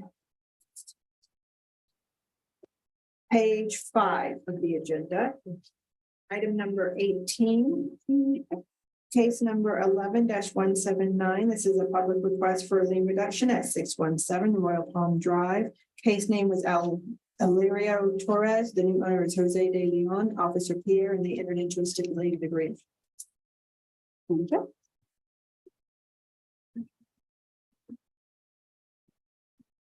Officer Blake Pierre with the City of Lakewood Beach, case number 11-179. The City of Lakewood Beach and the property owner DeLeon Jose, the person executing the stipulated agreement, have the authority to enter this into this agreement and bind. There is a code enforcement lien on property located at 617 Royal Palm Drive. Owner has otherwise met all requirements of sections 2-69.3 and 2-69.3.1 of City's Code of Ordinances. The lien existing on the property totals $130,600, and the owner agrees to pay $3,381 based on the 200% rule. The city will recommend to the special magistrate that the order be entered reducing the lien to $3,381, and the owner agrees to make payment by March 28, 2023. If the city does not receive payment as set forth, the stipulated agreement shall be null and void, and the existing lien amount of $130,600 shall be reinstated. Having reviewed the file and over the stipulated agreement for lien reduction, which was signed by the city and the property owner, I'm going to approve the reduction of the original amount of the lien in the amount of $130,600 down to $3,381.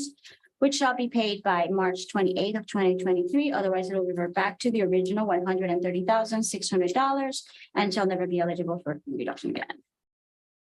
Okay, next, we're going to go to page 6 of the agenda, item number 19, case number 12-16. This is a public request for a lien reduction at 617 Water Palm Drive. Case name was Olivia Torres, the new owner is Jose De Leon, Officer Pierre, and they entered into a stipulated agreement. Officer Blake Pierre with the City of Lake Worth Beach, code case 12-16. The City of Lake Worth Beach, Florida, and the property owner, De Leon Jose, the person executing the stipulated agreement, have the authority to enter into this agreement and bind. There is a code enforcement lien on property located at 617 Royal Palm Drive. Owner has otherwise met all the requirements of sections 2-69.3 and 2-69.3.1 of the city's code of ordinances. The lien existing on the property totals $50,650, and the owner agrees to pay $4,245.40 to settle the lien, to settle and release the lien based on the 200% rule. The city will recommend to the special magistrate that an order be entered reducing the lien to $4,245.40, and the owner agrees to make payment by March 28th, 2023. If the city does not receive payment as set forth above, the stipulated agreement shall be null and void, and the existing lien amount of $50,650 shall be reinstated. All right, having reviewed the file and read over the stipulated agreement for lien reduction, which has now been signed by the city and the property owner, I'm going to go ahead and put the stipulation wherein the original lien in the amount of $50,650 will be reduced down to $4,245.40, which shall be paid by March 28, 2023. Failure to pay by that date will result in the lien reverting back to the $50,650 and never be eligible for a lien reduction again.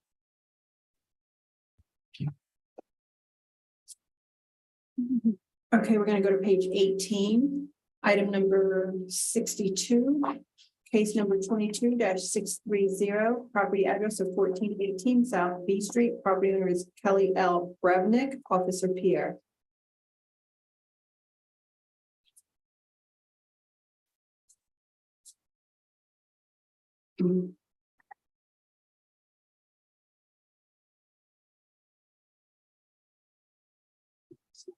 Is that Case number 22-630, 1418 South B Street.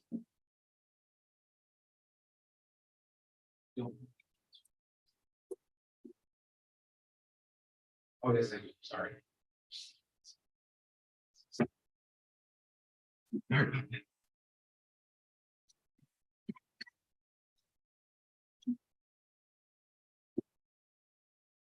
All right. Blake Pierre with the City of Lake Worth Beach. Property location 1418 South B Street. Case was initiated on 4/7/2022. This was a field observation. Existing violations are 23-2-21. Permits required for installation of fence. All other violations have been complied.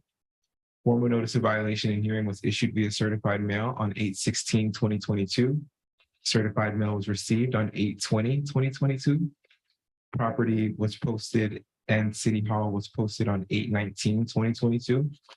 Last reinspection was on yesterday, January 25th, 2023. Photographs were taken of the property. Personal contact was made with the owner.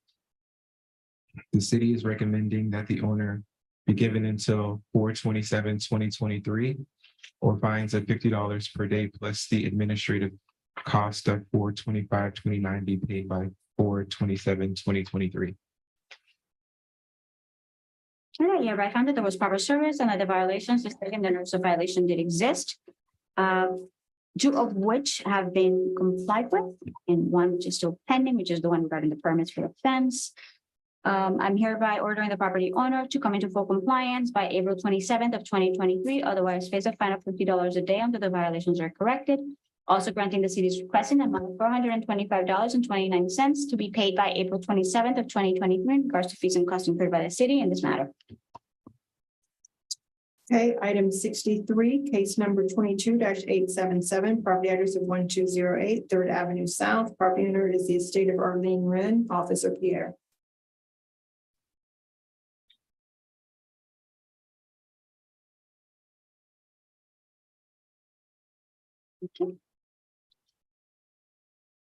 Officer Blake here with the city of Lake Worth Beach.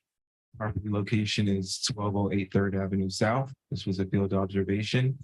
Case was initiated on June 13th, 2022. By existing violations are as followed: 2-7562, remove dirt, mold, mildew from structure, remove rotten wood from structure, repair damaged door on west side of home. Permits may be required due to rotten door frame. Paint structure as needed, pressure wash walkways and driveways. 23-4-4, repair damaged fence. Permits may be required.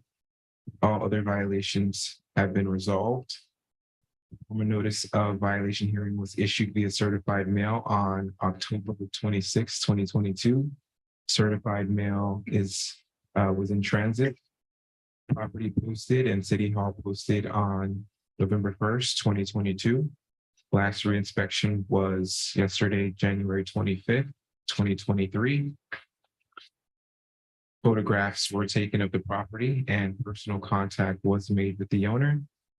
The city is recommending for the owner to be given until March 27th, 2023, or fines of $50 per day, plus the administrative costs of $425.29 to be paid by March 27th, 2023. Yeah, hereby find that there was proper service and that the violations as stated and the notice of violation did exist, some of which continue to exist.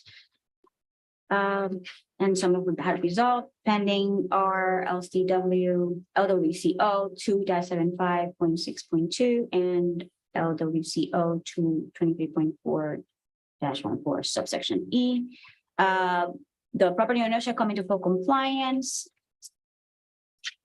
by March 27th of 2023, otherwise face a fine of $50 a day until the violations are corrected. And I'm also granting the city's request in the amount of $425.29 to be paid by March 27, 2023, in regards to fees and costs incurred by the city in this matter. Okay, we're going to go to page 19 of the agenda.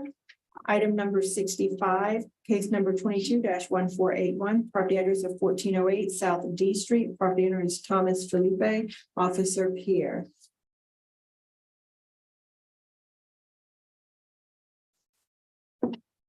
Sir Blake Pierre with the city of Lake Worth Beach.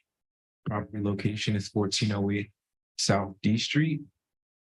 Case was initiated on September 1st, 2022. This was a field observation. Existing violations are 23-2-21, permits required for installation of wooden fence. All other violations have been resolved. Formal notice of violation and hearing was issued via certified mail on September 13th, 2022. Certified mail was returned to sender. Property was posted and City Hall was posted on September 16th, 2022. Last reinspection was yesterday, January 25th, 2023. Photographs were taken of the property. Personal contact was made with the owner, and the city is recommending that the owner be given until April 27th, 2023, or fines of $50 per day, plus the administrative cost of $425.29 be paid by April 27th, 2023. All right, I hereby find that there was proper service and that the violations stated in the notice of violation did exist, one of which still continues to exist relating to the permit relating to the wood fence. I'm ordering the property owner to come into full compliance by April 27th of 2023, otherwise pays a fine of $50 a day until the violations are corrected. I'm also granting the city's request in the amount of $425.29 in regards to fees and costs incurred by the city in this matter. Okay, next is item 67, case number 22-1753, property address of 1120 12th Avenue South. Property owner is PSR Homes 9 LLC, Officer Pierre. Officer Blake Pierre with the city of Lake Worth Beach. Property location is 1120 12th Avenue South. This was a field observation and was initiated on October 12th, 2022. Existing violations are 1432 and 1435, obtain and schedule and pass a Lake Worth Beach business license and no inspection. 2-7566, renew fire extinguishers. Formal notice of violation in hearing was issued via certified mail on October 25th, 2022. Certified mail was received on October 27th, 2022. And property and city hall was posted on October 28th, 2022. Last reinspection was yesterday, January 25th, 2023. Photographs were taken of the property. Personal contact was made with the owner.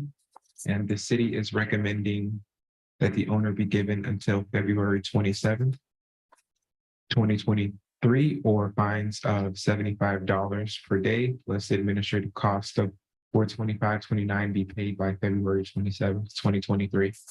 All right, hereby find that there was proper service and that the violations that in the rules of violation that exist and continue to exist. I'm hereby ordering the property owner to come into full compliance by February 27th of 2023. Otherwise, face a fine of $75 a day until the violations are corrected. I'm also granting the city's request in the amount of $425.29 in regards to fees and costs incurred by the city in this matter, which shall be paid by February 27th of 2023.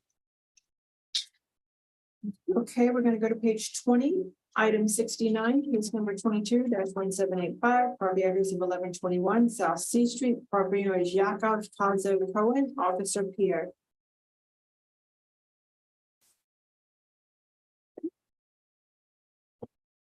Officer Blake Peter with the city of Lake Worth Beach.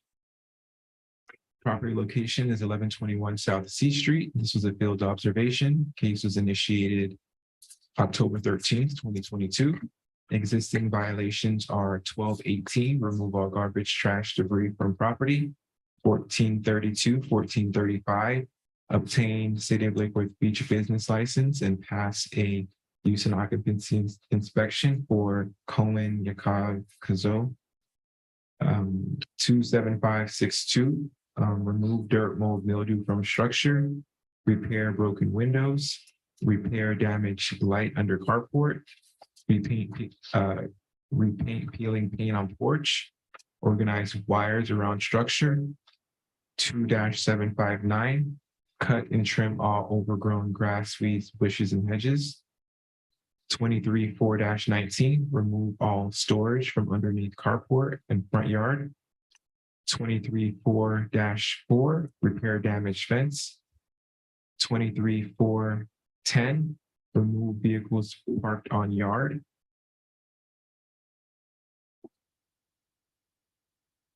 I'm sorry, 23-4-10, remove vehicles from yard has been complied. 2-7566, remove shutters from window. 1539, register vehicles and ensure that all vehicles are operable and removed from public right of way. Formal notice of violation in hearing was issued via certified mail on October 26, 2022. Certified mail was returned to sender. Certified mail was posted on property and city hall on November 1st, 2022. Last reinspection was on yesterday, January 25th, 2023. Photographs were taken of the property and personal contact was not made with the owner. The city is recommending for the owner to be given until February 27, 2023, or fines of $75 per day plus administrative cost of $425.29 to be paid by February 27, 2023. And hereby find that there was proper service and that the violations as stated in the notice of violation did exist and continue to exist, except for one which has been complied with.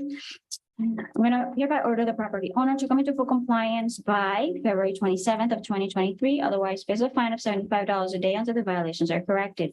I'm also granting the city's request in the amount of $425.29 to be paid by February 27th of 2023 in regards to fees and costs incurred by the city in this matter. Okay, we're going to go to page 6 of the agenda, item number 21, case number 18-5123. This is a public request for a lien reduction at 914 South Federal Highway. Case name was Swizzle Group LLC. New owner is 914 South Federal Highway LLC, Officer Turek, and they entered into a stipulated agreement.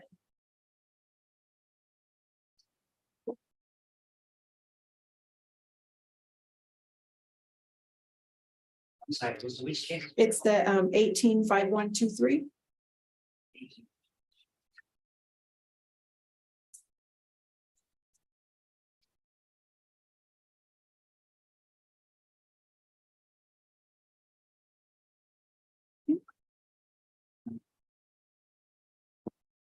Sue Alateric, previously sworn. Stipulated agreement for Swizzle Group LLC, the city of Lake Worth Beach and the property owners at 914 South Federal Highway.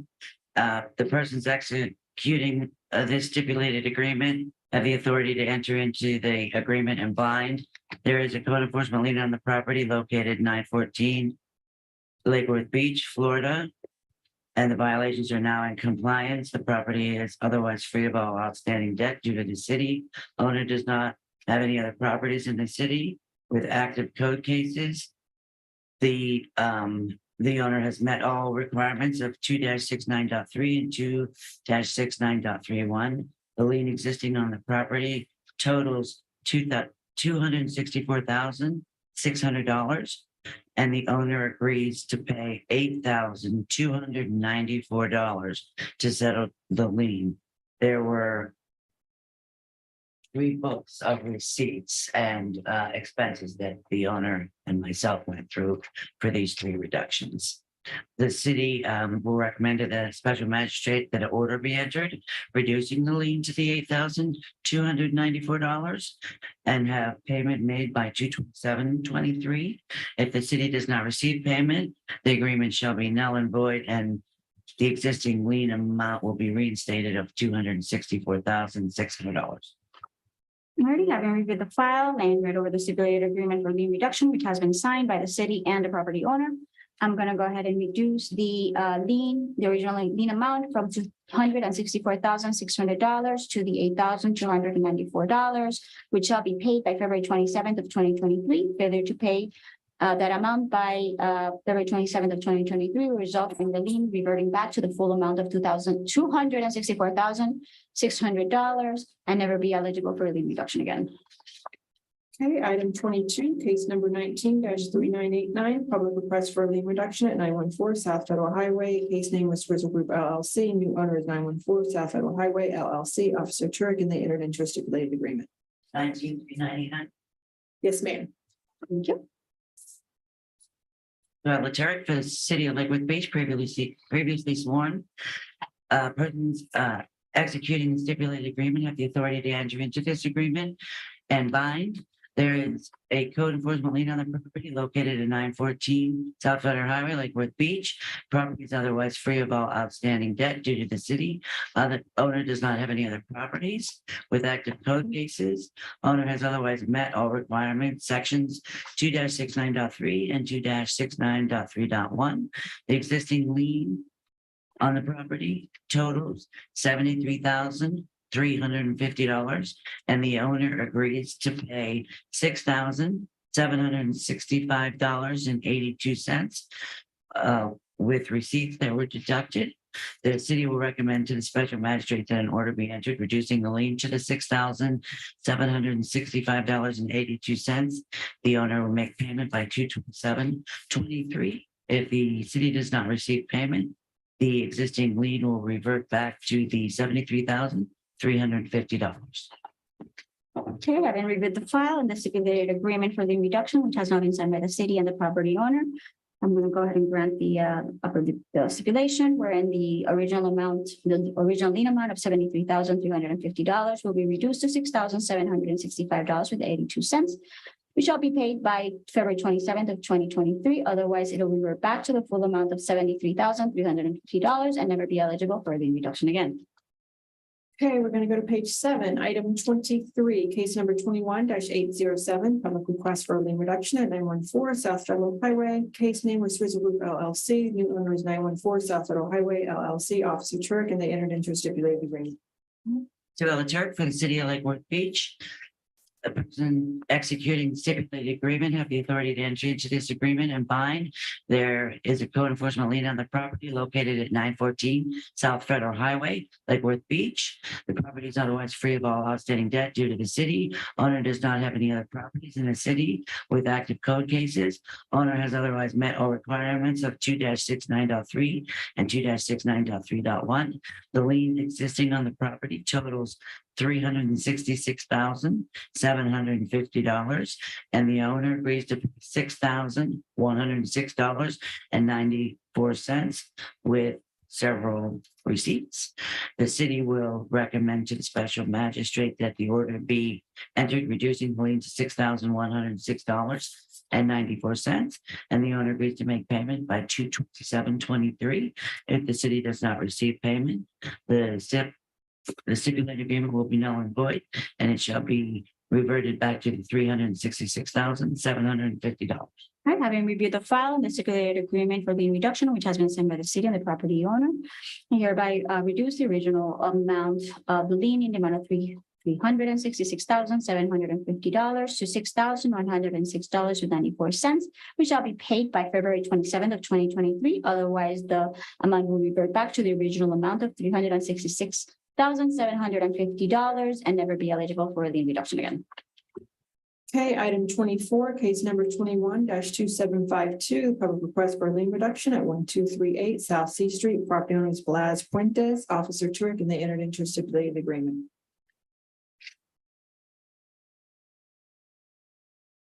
Thank you. Sue Turk for the city of Lake Worth Beach. The other person executing the stipulated agreement have the authority to enter into this agreement and bind. There is a code enforcement lien on the property located at 38 South C Street. The property is otherwise free of all outstanding debt due to the city. Owner does not have any of the properties in the city with active code cases. Owner has met all requirements of sections 2-69.3 and 2-69.3.1. The lien existing on the property totals $12,525, and the owner agrees to pay $1,252 to settle the lien. The city will recommend special magistrate that an order be entered to reduce the lien to $1,252, and the owner agrees to make payment by 2/27/23.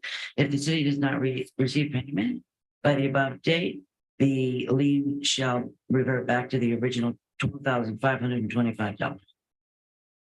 Having reviewed the file and read over the stipulated agreement for the reduction, noticing that date has been signed by the city and the property owner, I'm going to put the stipulation wherein the original lien amount for the $12,525 will be reduced to $1,252, which shall be paid by February 27th of 2023. Otherwise, it will revert back to the $12,525 and never be eligible for the reduction again. Okay, item 25, case number 22-808. This is a public request for a lien reduction at 1110 South Dixie Highway. Property owners H.A.&A Corp. Inc., Officer Turek, and they entered into a stipulated agreement.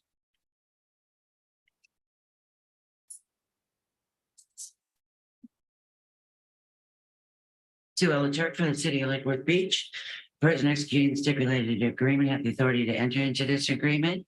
There is a code enforcement lien on the property located at 1110 South Dixie Highway, Lake Worth Beach. Property is otherwise free of others outstanding debt. Owner does not have any other properties that have active code cases.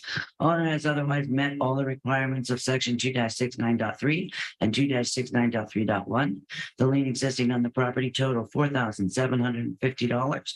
The owner agrees to pay $475 to settle this lien. The city will recommend to the special magistrate that the order be entered, reducing the lien to $475, and the owner agrees to make payment by 2/27/23. If the city does not receive payment as set forth, the stipulated agreement shall be null and void, and no further action taken by the city, and the existing lien amount of $4,750 shall be reinstated. All right, having reviewed the file and the stipulated agreement for lien reduction, which has been signed by the city and the property owner, I'm going to approve the stipulation wherein for the lien reduction from the original amount of $4,750 to be reduced to $475, which shall be paid by February 27th of 2023. Otherwise, it will revert back to the original amount of $4,750 and never be eligible for a lien reduction again. Okay, we're gonna go to page 28. Item number 96, case number 22-1417. Property address of 1202 South M Street. Property owner is PSR Homes 13 LLC. Officer Turek. So, sir, for the city of Lake Worth Beach, person signing the stipulated agreement have the authority to enter into the stipulations and bind. The violation exists. Owner property located at 1202 South M Street, city of Lake Worth Beach. The owner is granted until 2/27/23 to obtain compliance as specified in Exhibit A. Owner understands and agrees that if the owner does not correct the violations or bring the property into compliance with the code sections cited in Exhibit A by the date set forth in Section 3 above, a fine of $125 a day will be assessed. The owner understands that the city of Lake Worth Beach code compliance officer will inspect the property to verify whether necessary work has been completed to correct the violations in Exhibit A, that the following additional conditions and or exceptions shall apply to this stipulated agreement. Number 1, remove all dead vegetation and trash on property. Number 2, store trash cans out of public view on non-pickup dates. Number 3, pass UNO inspection by calling 561-586-1782. I have reviewed the file and read over the stipulated agreement that has been now been signed by the city and the property owner. I'm going to order the property owner to come into compliance within February 27th of 2023. Otherwise, face a fine of $125 a day until the violations are corrected. Okay, we're gonna go to page 29, item number 98, case number 22-1844, property address of 726 South J Street. Property owner is the estate of Brent Sodders. Officer Turek. Isabella Turk for the city of Lake Worth Beach Code Enforcement, case 22-1844. Owner's name, Brent EST Souders. Address 726 South J. Property location is the same, 726 South J Street. Field observation. Case was initiated on 10/20 of 22. The violations are as follows. Areas free of trash and garbage and trash, 1218. Vacant registration, 2-7511. And 2-75.6.2 to pressure clean and paint structures. Pressure clean all concrete to include carport and sidewalk. There was one violation here that was complied, and that was to repair the door frame on the front door. The property was re-inspected 10/21. The notice was issued on 10/24. Certified mail received 11/4/22, and property posted on 10/25/22. Property has been re-inspected several times, 1/12/22 to be found in non-compliance. Photographs been taken. No personal contact with the owner. Recommendation of time is to be complied by February 25th of 2023, or a fine of $75 per day, with the administrative costs to be paid by February 27th of 2023 of $425.29. All right, I hereby find that there was proper service and that the violations stated in the notice of violation did exist and continue to exist with the exception of one which was complied with. I'm hereby ordering the property owner to come into full compliance by February 27th of 2023, otherwise face a fine of $75 a day until the violations are corrected. Also granting the city's request in the amount of $425.29 to be paid by February 27th of 2023 in regards to fees and costs incurred by the city in this matter. Okay, item 99, case number 22-1113, property address of 1216 South Dixie Highway. Property owners are James H. and Marta Batsmian. Officer Turek.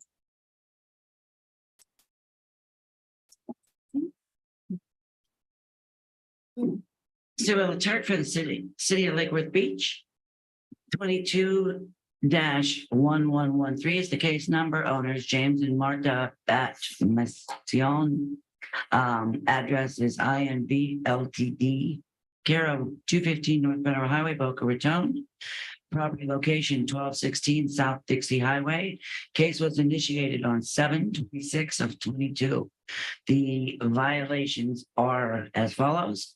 Building permit required 23.2-21. Please apply for a permit for paving and restriping parking lot on southeast corner of property by contacting the building department. 1432 Lakeworth business license. I'd like to add they have all been paid for at this time. The addresses are under this code case 1216 South Dixie Highway, 1202 South Dixie Highway. Excuse me, the 1216 is the owners, James and Martha Atmason. 1202 and 1204 South Dixie Highway are H Brothers Corp. 1206 South Dixie Highway, Family Dollar Stores of Florida, LLC. 1206 South Dixie Highway, B Key Foods. 1200B South Dixie Inc. are the owner's names. 1208 is Advanced Auto Parts, number 9321. 1210 South Dixie Highway is Laurent Tax Services. 1212 South Dixie is a Beauty Supply. 1212 South Dixie Highway A is Smart Beauty Buy. Smart Buy Beauty Supply Corp. 1212 Beauty Supply. 1218 B&I Shoes LLC. 1220 South Dixie Highway, Neighbor Number One Tax Service LLC. 1222 South Dixie Highway is a barber. 1222 South Dixie Highway House Meter. 1224 South Dixie Highway Church of God, Holiness of Christ.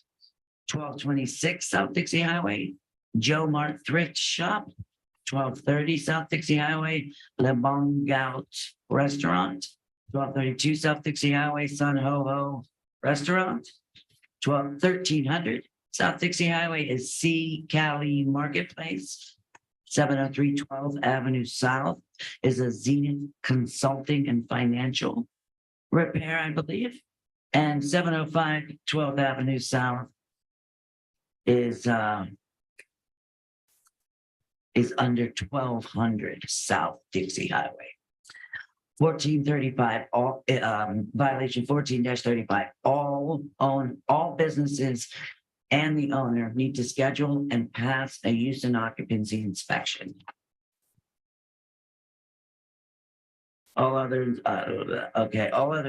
units were cited on case number 2161 for the UNO inspections. Okay. And that's everything. Okay, those are all the violations.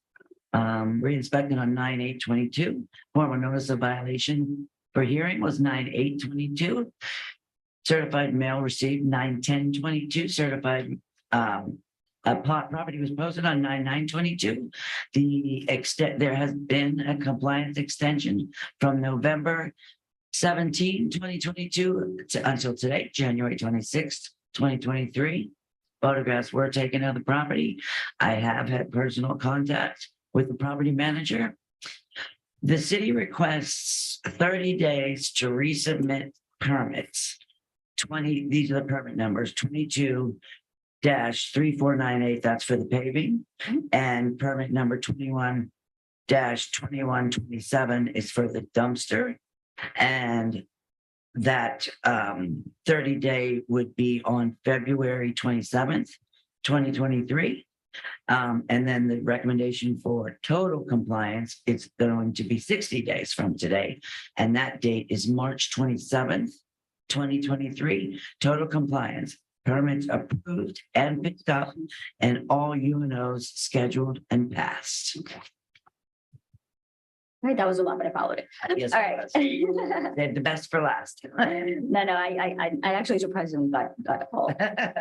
All right, so I hereby, having reviewed the file and heard the testimony from the officer, I hereby find that there was proper service and the violations as stated in the notice of violation did exist and continue to exist, with the exception of the payments that have been made for business licenses.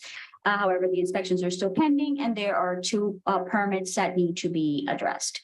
In regards to the two permit regarding the paving and the dumpster, I'm hereby ordering the property owner to apply for those permits by February 27th of 2023 and to come into full compliance, meaning permits, inspections, and everything else that remains outstanding by March 27th of 2023. Otherwise, face a fine of $150 a day until the violations are corrected, and then $150 a day will apply to a violation regarding whether it's the deadline of the February 27, 2023, or the deadline of March 27, 2023.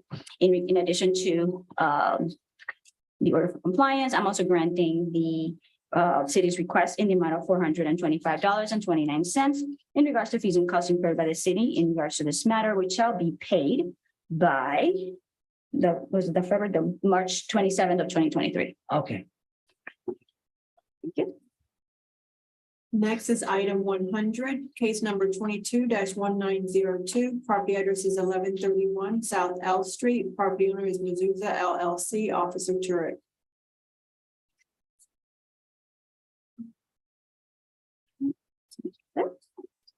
Sue Ella Turek for the City of Lake Worth Beach Code Enforcement. Case number 22-1902, owner Mezuzah LLC. I'm sorry, this is also a repeat violation. Owner's address, P.O. Box 6532, Delray Beach, Florida. Property location, 1131 South L Street.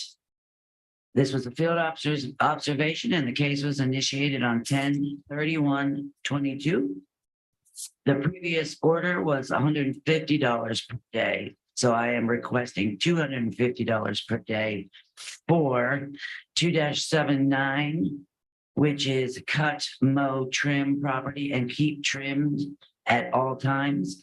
This is a repeat viol from 10/31/22 until complied.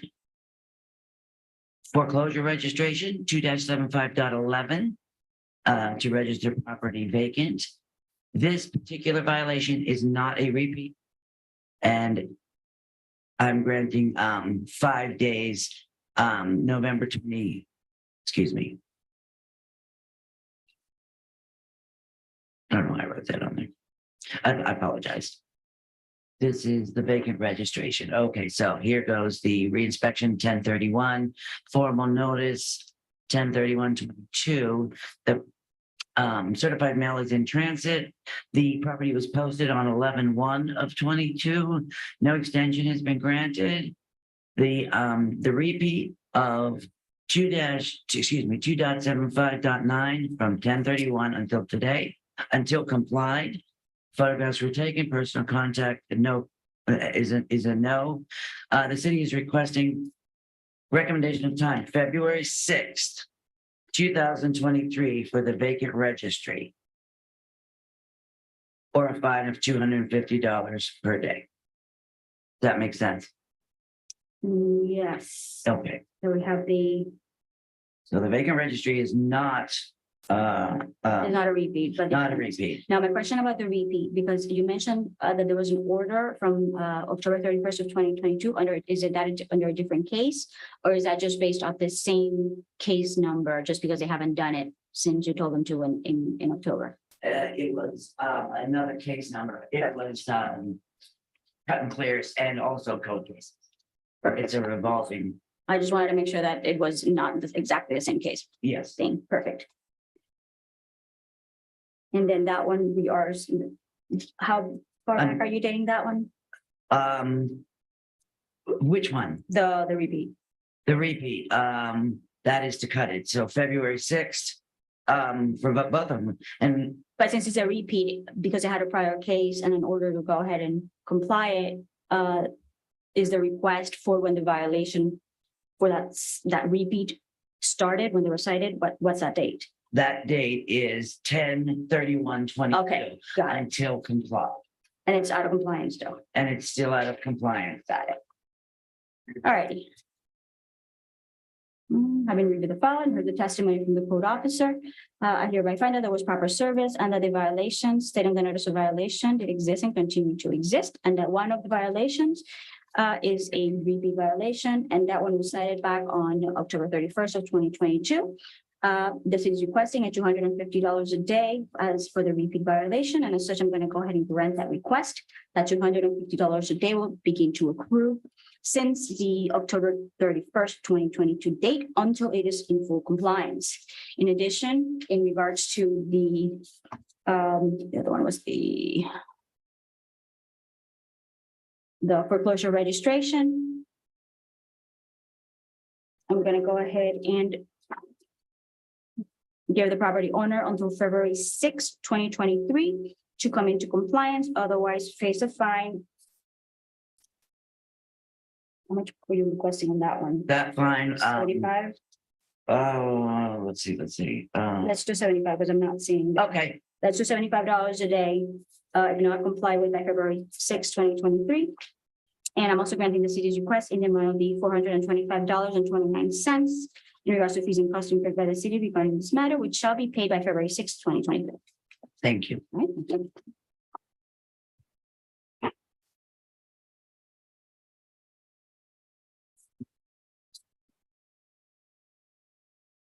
Okay, we're gonna go to page 3 of the agenda, item number 8, case number 21-951. This is a public request for a lien reduction at 416 Evergreen Drive. Property owner is Jimmy Brandello and Paulus DeMolo, Supervisor Hicks, and they entered into a stipulated agreement. Bobby Hicks, City of Lake Worth Beach, previously sworn. The persons executing the stipulated agreement have the authority to enter the agreement. There is a code enforcement lien on the property located at 416 Evergreen Drive in Lake Worth Beach, Florida. The property is otherwise free of all outstanding debts and dues to the city, and the administrative costs assessed in the underlying code compliance cases for the lien have been paid. Owner does not have any other properties in the city that have active code cases. Owner has otherwise met requirements of section 2-69.3 and 2-69.3.1 of the city's code of ordinances. The lien existing on the property totals $1,800. The city's recommendation to the special magistrate that the order entering reducing the lien to $0 due to the owner has submitted receipts and bills for the work being done. All other conditions of the stipulated agreement are met upon the request of the owner.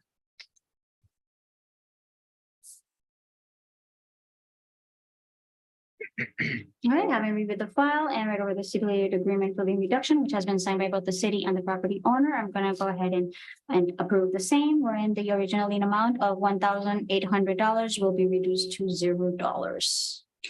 Okay, item 9, case number 21-1846. This is a public request for a lien reduction at 524 Wright Drive. Property owner is Deborah De Silva and Peter Morgenthaler, Supervisor Hicks, and they entered into a stipulated agreement. Bobby Hicks, previously sworn for the city of Lake Worth Beach. Persons executing a stipulated agreement have the authority to enter this agreement. There is a code enforcement lien on the property located at 524 Wright Drive, Lake Worth Beach, Florida. The property is otherwise free of all outstanding debts and dues to the city, and all administrative costs assessed in the underlying code case have been paid. Owner does not have any other properties in the city that have active code compliance cases. Owner has otherwise met the requirements of section 2-69.3 and 2-69.3.1 of the city's code of ordinances. The lien existing on the property totals $8,050, and the owner agrees to pay $0 to settle and release the lien. The owner has attached receipts and invoices to the case. The city recommends to the special magistrate the order be entered, reducing the lien to $0. All right, having reviewed the file and the stipulated agreement for the reduction, which has been signed by the city and the property owner, I'm going to approve the stipulation wherein the original lien amount of $8,050 will be reduced to $0. Okay, next is item 10, case number 22-796, property address of 232 Wellesley Drive. Property owner is Matthew Goldstein. The new owner is Lana Alfio and Jose El Calvo, Supervisor Hicks, and they entered into a stipulated agreement. Bobby Hicks with the city of Lake Worth Beach. The persons executing the stipulated agreement have the authority to enter this agreement. There's a code enforcement lien on the property located at 232 Wellesley Drive, Lake Worth Beach, Florida. The property is otherwise free of all outstanding debts induced to the city, and all administrative costs assessed in the underlying code compliance case have been paid. Owner does not have any other properties in the city that have active code compliance cases. Owner has otherwise met all requirements of sections 2-69.3 and 2-69.3.1 of the city's code of ordinances. The lien existing on the property totaled $13,900, and the owner agrees to pay $1,305 to settle and release the lien. The owner did submit receipts and invoices towards the reduction of the lien. The city will recommend to the special magistrate that the order enter the reducing the lien to $1,305, and the owner agrees to make payment by February 27th of 2023. If the city does not receive payment set forth above, the stipulated agreement shall be null and void with no further action taken by the city, and the existing lien amount of $13,050 will be reinstated. All right, I've reviewed the file and the stipulated agreement for lien reduction, which has been submitted to the city and the property owner. I here review the stipulation wherein the original lien amount of $13,900 will be reduced to $1,305, which shall be paid by February 27th of 2023. Otherwise, the original amount of the lien will revert back to the original amount of $13,900 and never be eligible for a lien reduction again. Okay, next we're going to go to page 16, item 54, case number 22-1230, property address of 303 Cornell Drive. Property owner is Mara L. Holmes, Supervisor Hicks.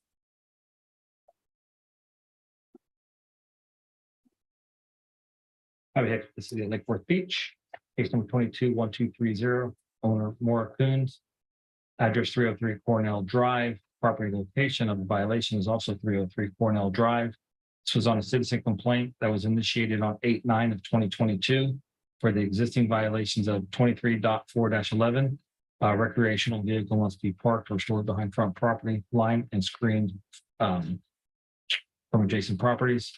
Must also be currently registered. Also, section 15-39 to register or remove unlicensed boat and boat trailer. Section 23.4-4 to repair all broken and loose fence planks and remove all dirt, mold, and mildew from wooden privacy fence. Sections 2-75.11 registration of unapproved or vacant property. Other violations cited have been either resolved or complied. Formal notice of violation and hearing was issued via certified mail on 8/17/2022. It was sent back, returned to sender. Posted the property in City Hall on 8/18/2022. Last reinspection of the property was 1/23/23. Photographs have been taken to show the violations are attached to the file for review. I did have personal contact with the property owner at my office and via telephone. City's recommendation time for compliance is March 27th of 2023, or fines of $75 per day, plus the administrative cost of $425.29 to be paid by March 27th of 2023. All right, having reviewed the file and read the testimony from the officer, I hereby find that there was proper service under the violations that in the notice of violation did exist and continue to exist with the exception of two of the violations. I'm hereby ordering the property owner to come into full compliance by March 27th of 2023, otherwise face a fine of $75 a day until the violations are corrected. And I'm also granting the city's request in the amount of $425.29 in regards to fees and costs incurred by the city regarding this matter, which shall be paid by March 27, 2023. Okay, next is item 55, case number 22-1333. Property address is 707 Snowden Drive. Property owner is 707 Trust. John Rice is trustee. Supervisor Hicks.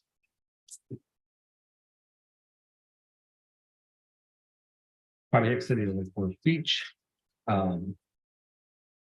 Property location is 707 Snowden Drive. Case was initiated on 8/23 of 2022. The existing violations are section 14-32. Please apply for and obtain the City of Lake Worth Beach business license. Section 14-35. Please call and schedule and pass a use and occupancy inspection. Section 2-75.6.2 general requirements to remove all dirt, mold, mildew from structure and fascia.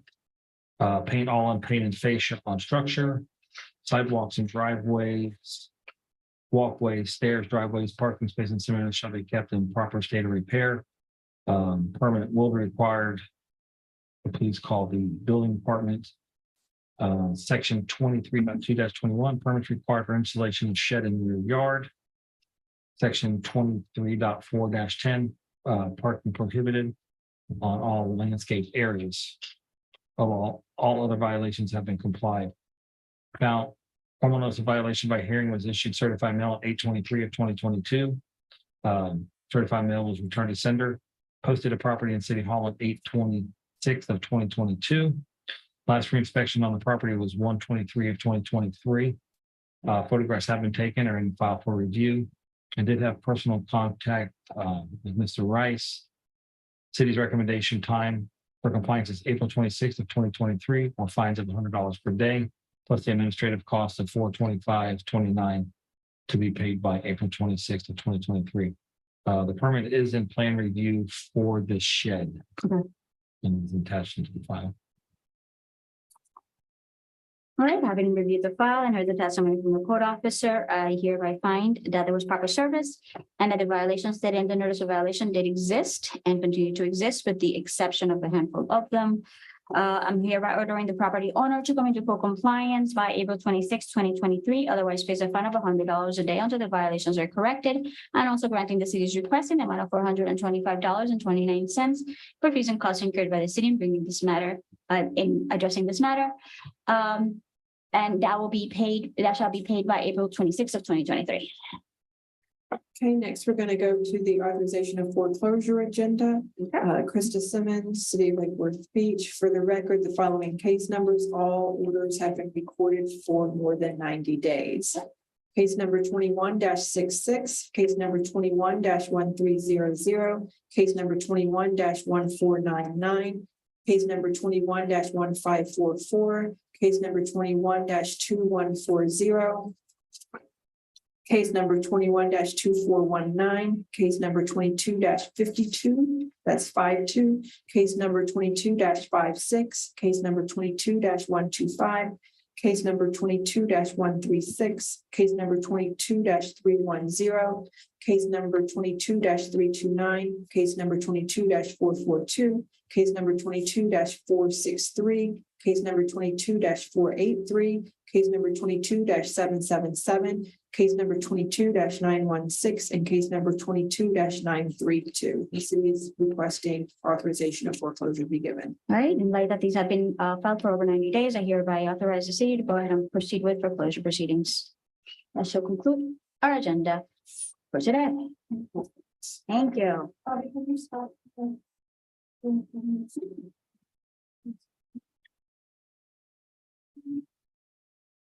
That for use of that condo. And I think I have two, one bifurcated and one is.